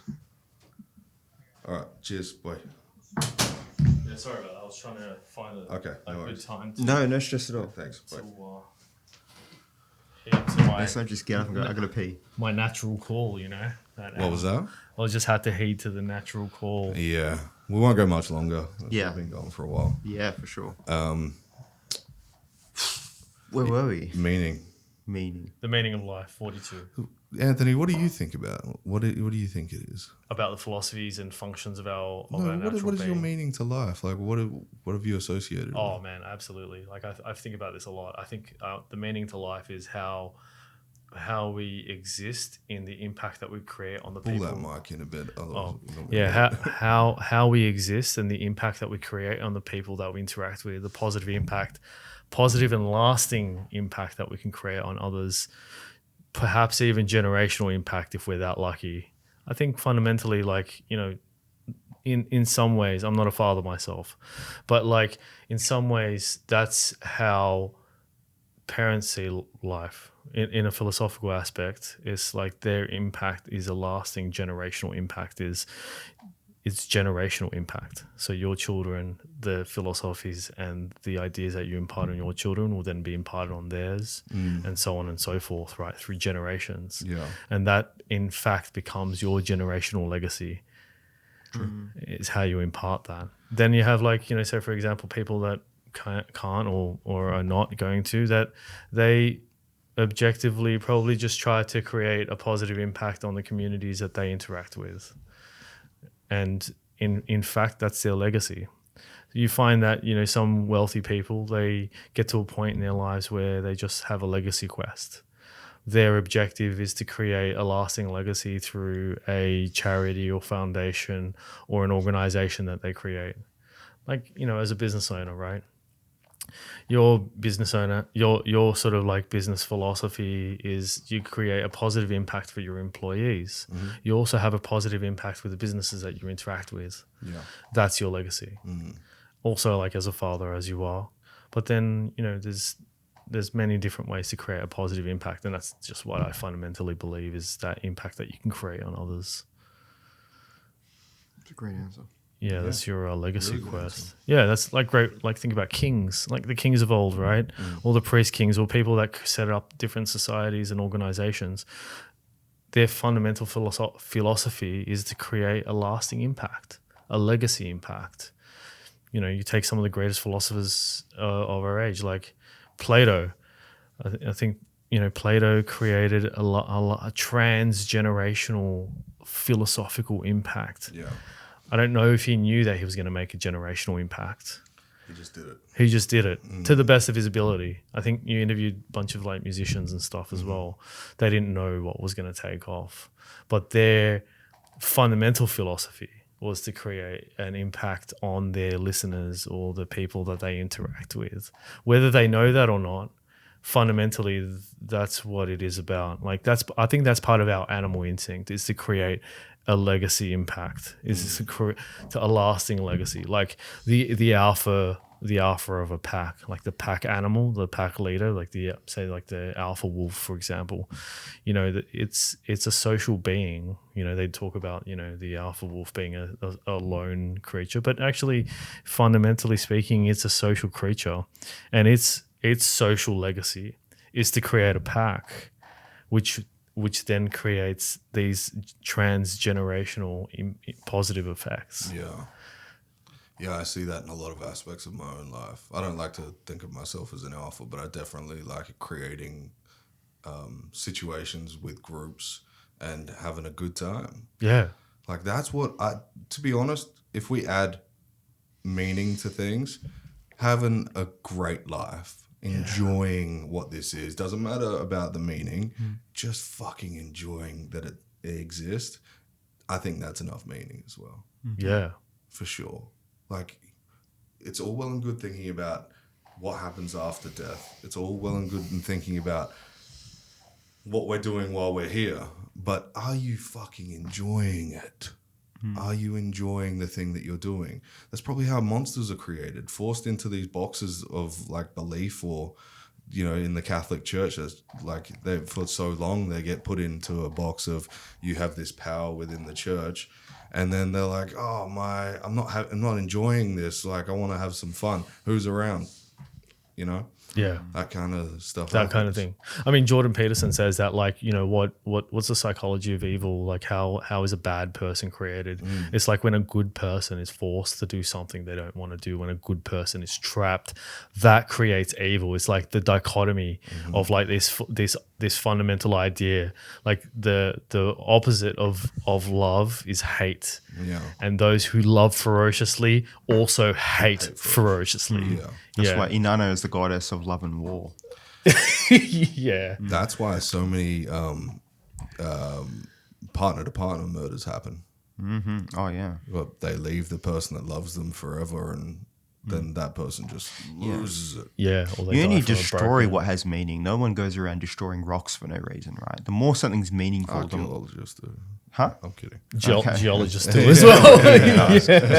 Anthony just goes out into the wilderness. Roy Hill's fucking doing it right. He just goes and grabs a rock and just... assert my power over you.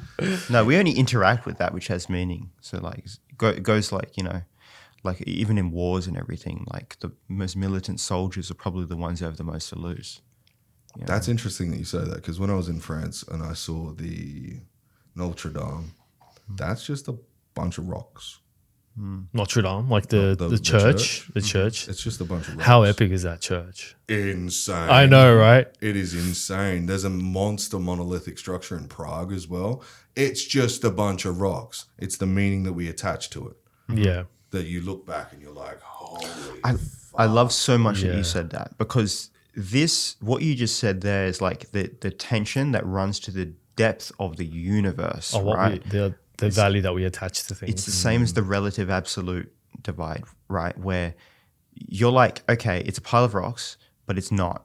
But it is, but it's not. But it's not, yeah. Right? And so that right there, to me, I'll answer like how I kind of conceive of everything, right? Is that you have... I was getting to you next. Yeah, no worries.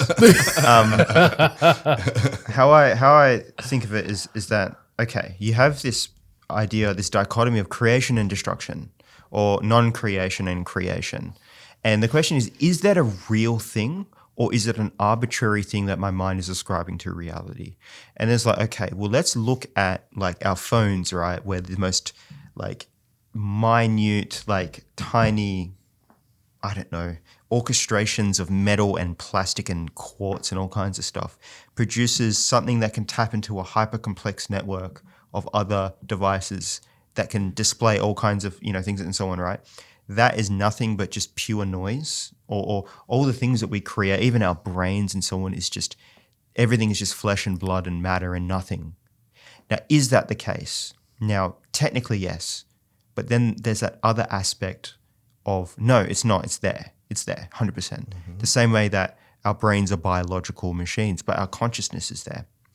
So you have this great split, and it's the same as the Earth Mother and Sky Father, consciousness versus matter. Now, we are everything. We are. It's all within us. The synthesis between the two worlds. I personally believe, this is kind of off point, that there are two universes overlapping and interacting with each other. So you have the material universe, Big Bang, sure. Consciousness does not come from it, I don't think. I think it's latent there, outside of it or through it. Almost like radio waves are just kind of penetrating everything, but you need the very fine-tuned technology of a radio receiver in order to communicate that the radio waves are even there. Same way that human beings are interacting with consciousness. You remove living creatures, consciousness will just pass through the planet and through everything and through everywhere, and you won't know it's there because there's nothing there to receive it, right? So I personally believe that there is this kind of great, like, two fundamental realities interacting, and the human being, like the symbol of Jesus Christ, is the messenger between heaven and earth. The human being is the synthetic point between those two, and therefore it is the most unique thing of which we know exists in the universe. That is immense value attributed to ourselves. So it answers the question, are we just physical organisms, or are we these divine beings? Both, because we're a part of two different universes. Materially, we are just these creatures. But we very clearly are interacting with some other substrate, because you know that you're there, right? Now we're conscious of it. Yeah, we're conscious. We're a living manifestation of everything. Mm-hmm. Yes. We are God in some ways. Was that written, or does it just happen? What do you mean? That spark, we're aware of that. Mm-hmm. Was that written, or did that just happen on its own? Well, I think that the divine aspect of humanity comes from some other thing that we can't we can't even talk about, right? Because it's almost like there's a block. You know what I mean? There's not a block. This is what's happening, right? Think about this. Hold on. Just let me get through this. The simulation theory. Mm-hmm. If we're in a simulation, a video game, there would be a brainwave block where we couldn't orate what we want to talk about that thing. Mm-hmm. You know what I mean? Yeah. Like, I know that there's somebody controlling this, but I can't talk about that guy because I don't know what he's not there. There's a block. There's somewhere sitting outside of the simulation that I know that's there because he's controlling everything, but he's not there because I can't see him. Or you're looking in the wrong direction. And I know what you mean by that. I think something is happening where in the overlap, something is being perceived as a block, but it's not a block. It's like, imagine you woke up tomorrow in a world where no one had any nose or ears, right? How would you communicate what sound is? If you don't have the hardware to understand something, in your brain, you can't even conceive of it because we have like an olfactory sense, an occipital sense, right? So there's this issue where the human being's philosophical understanding of the world is informed by the material world that we interact with. So even making assertions of a particular kind you're at a non-starter because you don't even have the brain hardware to even conceive of it. So do we? Well, no, we don't, because at the very least, there will, even if you say there is something that we do have access to, there's going to be 10 other things that we don't, because the human being is limited to Earth. You done mushrooms? So how do you perceive like how do you perceive the world that we access? Say, for example, when we're having lucid dreams. So now we may interact with a certain aspect of consciousness that is beyond, but there's always just going to be way more that we can't interact with, because the brain is just a finite thing, but there is an infinite, I guess, universe out there in the non-physical realm. How do you explain telepathy? We could go into telepathy. I don't see how it's relevant to this point, though. You said we don't have the hardware. That's what I'm saying. No. All you're doing is pointing to things that we may have hardware to. What I'm saying is that there's an infinite number of potential. There is an infinite number of potential but we of don't things have. that we don't understand yet. Yeah, that's correct. Yeah, there's Just a like lot of dogs things. can hear sounds that we can't. Exactly. So the brain is a particular size, has a particular shape and a particular configuration. Therefore, it's not infinite. It's finite. But it doesn't mean it's not there. That's correct. But That's what I'm saying. I'm saying it's there, right? But I'm saying that the human brain cannot interact with the infinite by If you definition. take it back to the simulation theory that I was going on just before, if there is somebody there that's controlling everything, right? That the God, right? From I know this is ridiculous. From the hallucinogenic experiences that I've had this oneness of everything. It's almost like when you plug an Xbox in, it powers everything. Like you plug an Xbox into the wall, you get power from the wall. Then all the characters are generated by that power, right? But then you've got the guy controlling the characters. The power or the characters. Okay. Yeah. Everything is simulated and created by a power source, and then there's control from the exterior. That power, is that energy? Is that Consciousness, I would say. consciousness? Yeah. The animating principle. This is where Sophia comes back in. It's this idea, like ancients had a concept for it as well. Have you been into Hagia Sophia? The what? Hagia No, I've Sophia. not. I really want to No. go. I really I've want to been in go. there. Oh, really? Yeah. Wow. You want to feel fucking some weird shit, go in there. Yeah. Well, the what's it called? Architecture of the building is like shouldn't even exist. yeah. It shouldn't exist. It is insane. And like my missus, my friend Sam and his missus went in there, and they had to wear their headdresses and stuff. And you got to take your shoes off. You go inside, and you're just like, what the fuck? Everyone's praying. You're like, what the shit is this? Energy in those places, but it's just man. weird that it's called the Hagia Sophia. Yeah. There's, Hagia Sophia, the saint. Sophia, that the saint region- of wisdom. Yeah, wisdom. Yeah. that region is like a lot of cultures overlapping there. So yeah. Well, Göbekli Tepe's only 1,000 k's from there. Yeah, well, the whole region of Turkey, Anatolia is my most. I think everything is in Anatolia. Anatolia is the antiquarian name for that region. It is everything. Everything is coming from that region, right? So, like even like the flood, the Great Flood. It's one really good hypothesis is that flood was the Black Sea. Right, so the Black Sea was way smaller, and generally human populations port their great cities next to water sources, and that area we know is densely populated. It's very likely they occupied the surrounding of it. It did flood overnight, not overnight, but in a very rapid time, and from that area you see Great Flood narratives surrounding it. So it's very likely the Black Sea, at the bottom of the Black Sea, could be one of the foundational. Just because it's not there doesn't mean it wasn't. Yeah, but it's interesting. I've been to a lot of ancient sites as well, and like they talk about these resonant frequencies that like these spiritual centers, they elevate your frequency so you're able to access other areas and other realms, not just like within your psyche, but perhaps like we can feel and sense higher things. Just like we were talking about indigenous cultures before, how they have like a intuitive connection with, like, for example, when they go out hunting, how are they able to understand that they were successful and they came back? They have like an intuitive connection, or like other civilization talked about a sixth sense that we don't necessarily have access to right now. Yeah. However, if you go to these ancient sites, when you hit the rocks together that create some of these sites, they have a different like resonant frequency. They ring like bells, which has parallels to certain other ideas of these like bells in churches and frequencies. Yeah, man. So for example, my wife and I, we went to that church. We specifically went to Meteora just for that church. Wow. And we did a meditation inside that church.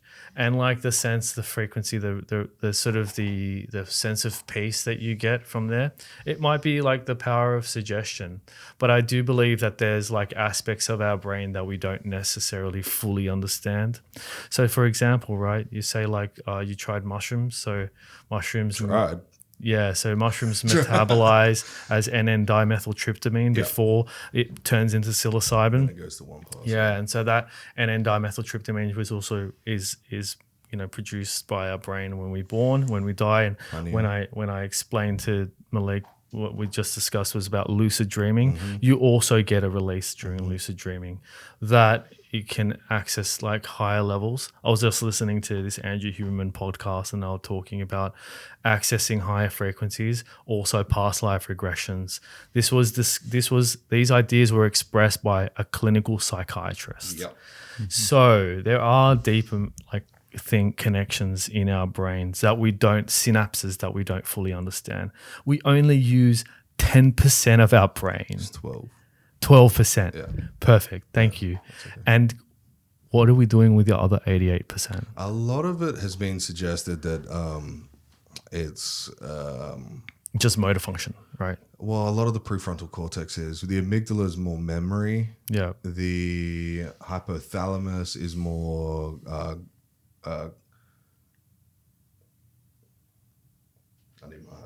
fairly certain it's cognition.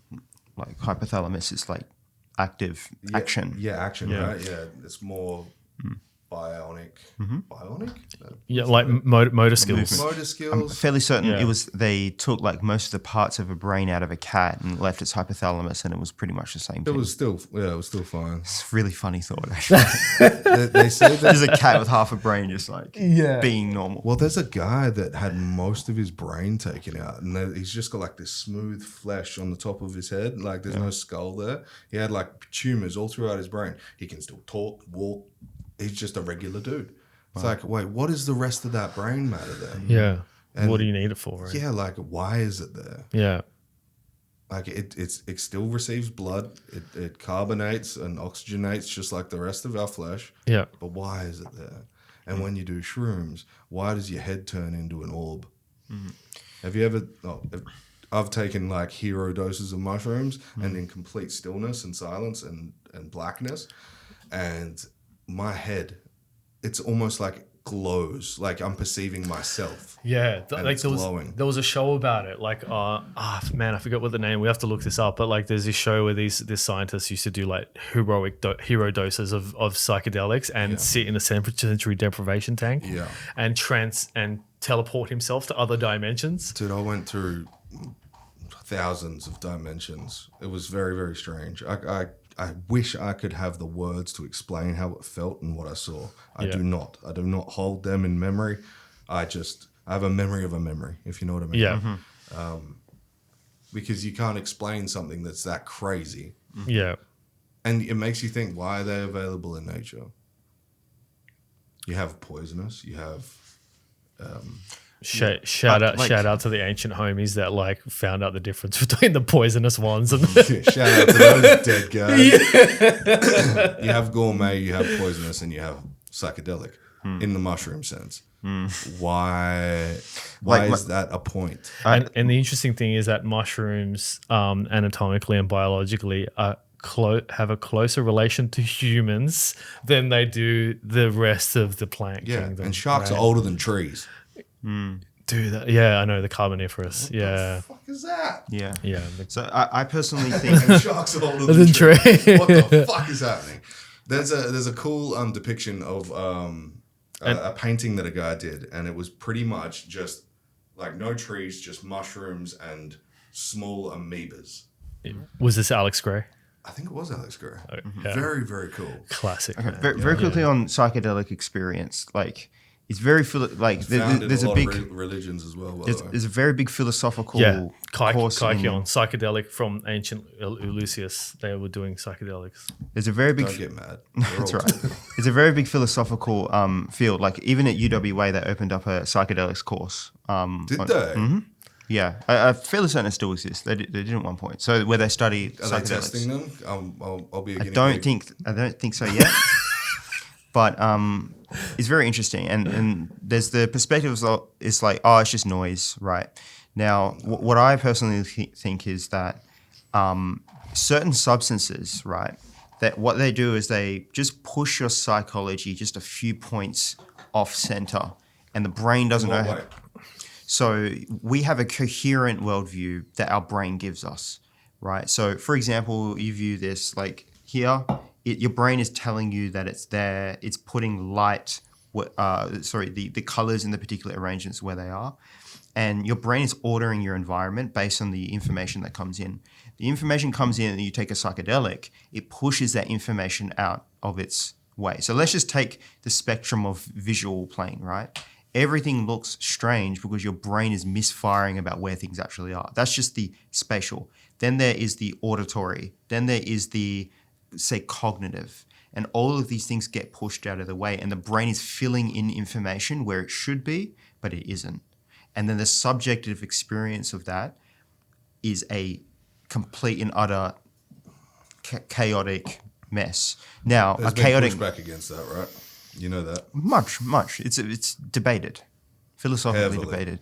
Yeah. But that's the point Especially of science. when entities start rocking up. How do you push that person? Because out of the the way? human brain already has a concept of an entity, and concepts get pushed out of their natural order. So the brain I don't starts think the brain anthropomorphizing. has ever seen a dancing elf monkey. No, And it has. And it No. laughs Think at about- you, and it tells you that you are doing wrong, and it gives you the finger. No, all of those details that you described happen to the individual in distinct forms, and the brain collectivizes them. So, for example, take the dragon. Dragons don't exist in nature, but lizards do.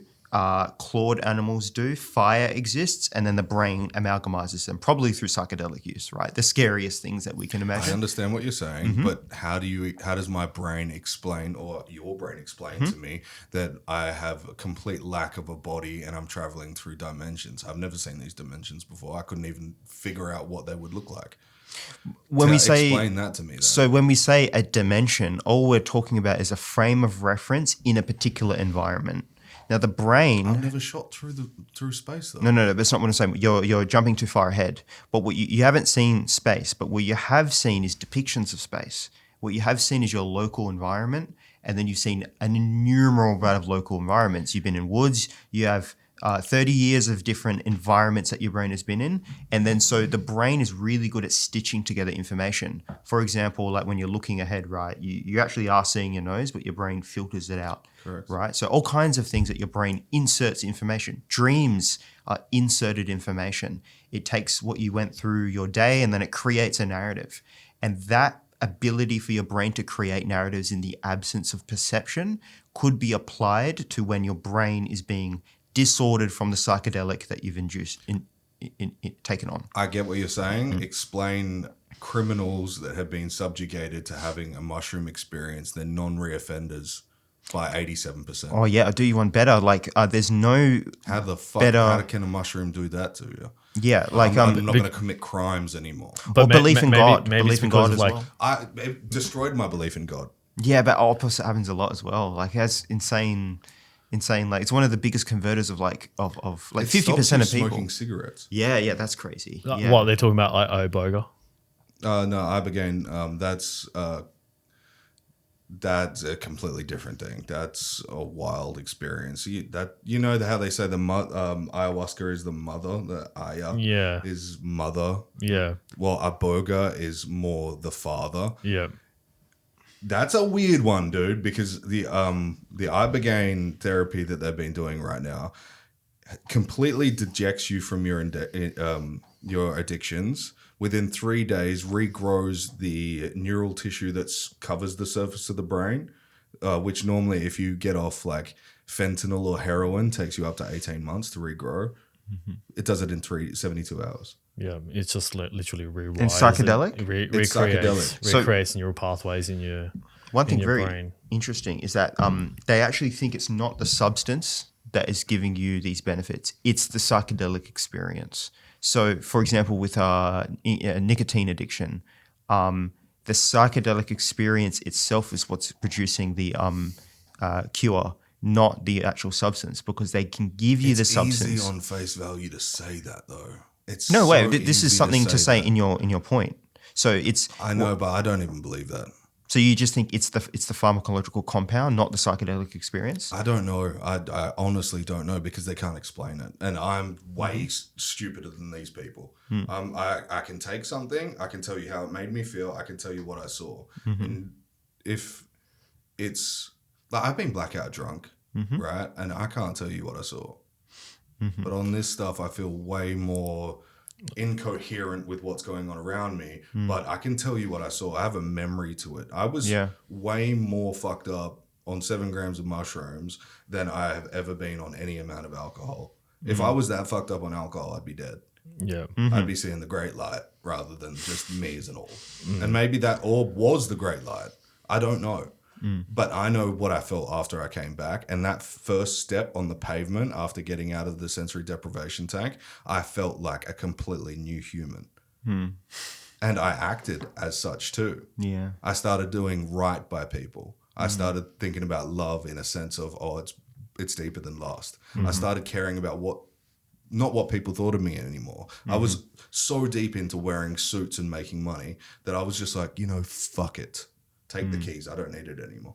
So do you think it reconnected yourself with the foundational essence of your being? It gave me my soul back. Yeah. But it was always there, right? It was always there. It's just the foundation. Body, because of dopamine and serotonin and all the things that we constantly react to in a positive and negative way at that time, it does... it disconnects you from it. It disconnects you from it. It dismisses what's real. And I don't know if the mushrooms or the ayahuasca or the ibogaine or DMT is a real experience. I can't tell you that. I'm not that smart, but I can tell you it changed my fucking life. Man, the Spirit Molecule that came out in like 08. Oh, insane. Man, that is an excellent documentary. It explains it so well. But when you say real experience, it undoubtedly was real. There's no ground 100%. To stand on to say that it wasn't real. Yeah, but if we're talking like we are human beings right now, me taking something that I bought off a dealer made me not want to commit crimes ever again, not want to rip off old people in real estate deals, made me want to give up cigarettes, made me want to do better for myself, and then leading to me having a family, a podcast where I'm exploring these ideas and hopefully helping someone out there. Maybe it's what God wanted for you all the time. Maybe. All along. Maybe. But that search wouldn't have begun without a loud spark, without that big bang. Yeah. That's what I needed. I needed the big bang of the mental capacity to fix myself. And I don't know if the traces of shrooms that are still in my system from 10 years ago are still in there and still working their magic. But regardless, it was a complete reset. I got my curiosity back. I got love back. I understood what that was. I got the ability to empathize with others. I was an egomaniac being a bodybuilder. I fucking maniacal. I only cared about myself and calories. That was it. And then after that, oh my God, I have love and empathy for everyone. Oh, you're feeling bad? Here's a jacket if you're homeless. Like I would take my own hoodie off, brand new hoodie, and I'd give it to a homeless person. Like it was strange. It was very strange. And I'd look back on that driving away from a homeless person. I would never have stopped the car in the first place. And the whole idea of charity, like I think maybe like it takes parallel to what we were saying earlier about like, the whole detachment from our living reality, our essence, our beingness, and being completely fixated on the materialistic aspects of the life. So arguably they have a concept of this. It's called the dark night of the soul.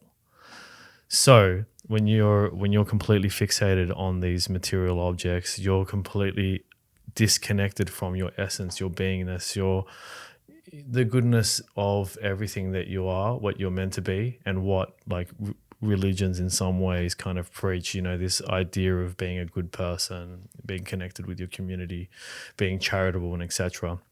And when you become completely disconnected from that, when you indulge in all these material possessions and you're paid with silver, you give your soul away, you connect to all of these like shallow materialistic ideologies, you lose the aspect of your being.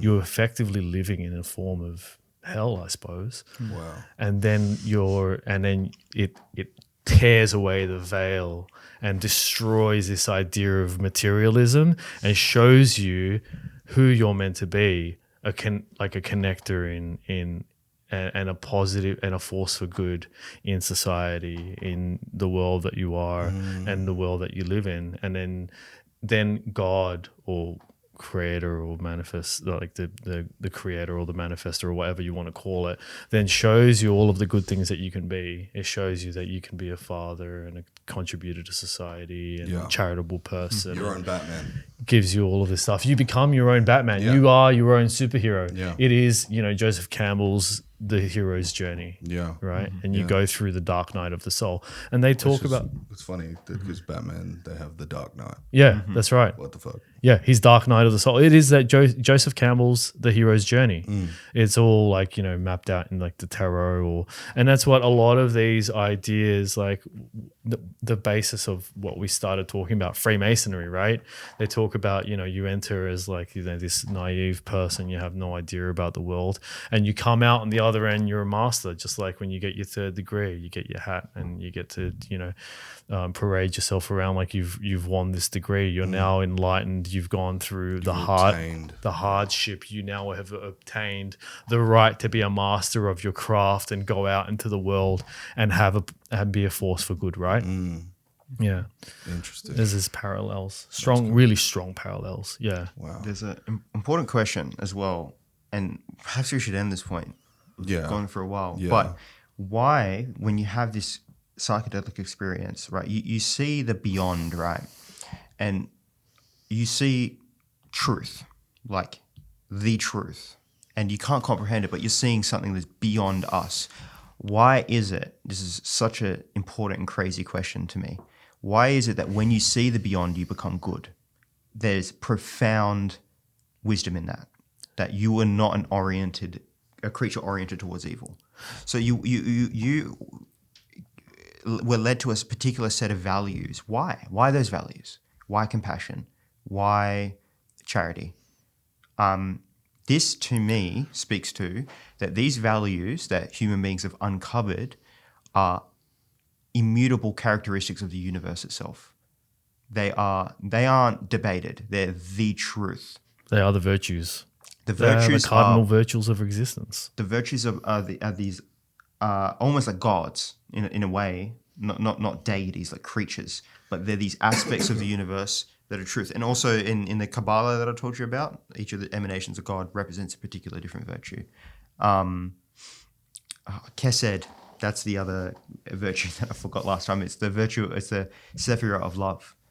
And so it's weird. You even watch people, there was that guy, I forgot his name, he recorded himself having a 5-MeO DMT trip, and he kept on chanting love, love, love, love, love, love. Very famous guy, I forgot his name. But why? Mike Tyson. Yeah. I mean, He like did it that is the frequency of the power of love. They would love some. They talk Done, about yeah. the power of love, and why is that? Is that 432 hertz? It's the frequency that you emanate when you're with family. It's the foundation frequency of existence. It brings me back to the panspermia thing. If take it as a world full of chimpanzees gets introduced with an asteroid that has mushrooms on it or spores. Oh, the stoned ape theory. The stoned ape theory, right? Maybe McKenna was onto something there, because if an ape, have you ever seen Chimp Nation? No. It's they filmed chimpanzees in the wild and they tear each other to bits. Oh, they do like an in-depth study on like the social structures and hierarchies of chimps. It's crazy. Now, we exhibit some of those things when we get disconnected from reality. Well, not reality, it's our reality, but it's disconnected from what it means to be good. Society, we get disconnected from our own I think tribe. you were correct in calling that reality. Maybe I am. But Jordan Peterson does this whole section on it. But I think if panspermia is real and mushrooms have been put in place to enlighten a specific type of chimpanzee that has then thusly become us, going back to the mushrooms that stopped us from tearing each other apart in the first place would then stop you from tearing yourself apart. Yeah. So the parallel, right? So within, so without, like it's like internalized is also an externalized And idea. that's what I've found. Like if I was stealing, or I was never a thief or anything like that, but when we have these bad behaviors that we exhibit as humans, then we get put through like a mushroom journey or lysergic acid or these hallucinations. So what's the conclusion there? My conclusion to this theory is, if it is just another spawn from a different planet that has been sent here, maybe we're aliens. Maybe we're supposed to be taking on the next generation of aliens to the next group. And then we send our mushrooms to them. Possibly. I think this is giving too much credit to the mushroom. Like I was saying before, the psychedelic experience is in the experience, not the mushroom. I don't think it's the mushroom. Mushroom just happens to have the particular chemical configuration which brings about the experience. I don't know. Off topic. I'll talk about this later. Okay, all right, cool. So, but I think that... You said off topic, now I'm interested. Yeah, I'm interested too. But I think, remember when I said there's two universes? There's the material universe. Correct. And then there's the above, right? I think that you are tapping into the above. It's not a material thing. Therefore, I don't think it's the mushroom level that we're talking about here. I think the virtues live in the world of consciousness, right? And it's from there you are pulling the value. It's not coming about in the material world. What if it's the key, though? What's key? What's the key? What if mushrooms are the key to the next realm? It's thinking way too physical, right? Because the value that you got was not the mushroom. That's all I have, though. No, but you're assigning the value to the mushroom as opposed instead to the of the experience. You can meditate for 20 years and come to the same conclusion you got from the mushroom. Yeah, exactly. Mm-hmm. So it's not the mushroom; it's the experience. The connection to the experience. Mm-hmm. That experience comes from above. You know, it's actually interesting that you talk about that. Like, Terence McKenna used to talk about, like, when you're coming into a D&T trip, and also Spongled, you know that artist, Spongled, Divine Moments of Truth. In one of their songs, they do that, which is that frequency, right? That before you break through. I was doing a presentation on this, and this lady said that this is the sound that I hear as I'm about to break through in deep single point meditation. Yep.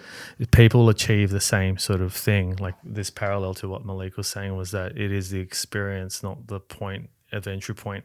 So in some ways, if you want to make an analogy for it, the mushroom is the key to the door. You then walk through the door and you come out into the experience.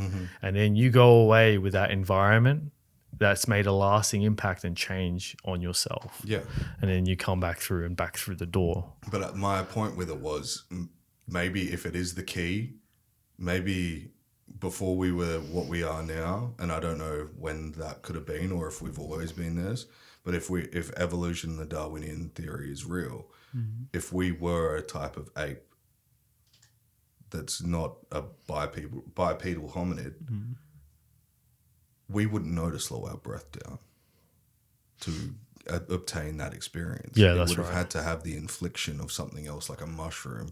So over years, hundreds of thousands of years of them being present, for us to go, hold on, I can achieve that same thing with breath. Yeah. And then you assign it to the experience, not the mushroom. Yeah, true. So that's the access, right? So why is that shit here? That's the catalyst. That's the catalyst. Yeah. Yeah. Boys, this was very fun. Yeah. Thank you so much. What is the name of the podcast again? Philos Academy. Yeah, Philos Academy. I'll promote it on my shit. Oh, thanks, man. Appreciate that. Yeah. When have you put episodes out yet? We have 3 coming. Okay. Yeah. All right. Is it on Spotify? Not yet. No. Maybe by the time we're... Get an RSS feed. Chuck it. If you put it on the RSS feed, it'll put it on everything. Oh, Okay, really? cool. Yeah, okay. Yeah, we should do that. Yeah. Yeah. Thank you, gentlemen. Awesome. Thank you. Thank you. Bye. Bye. Bye.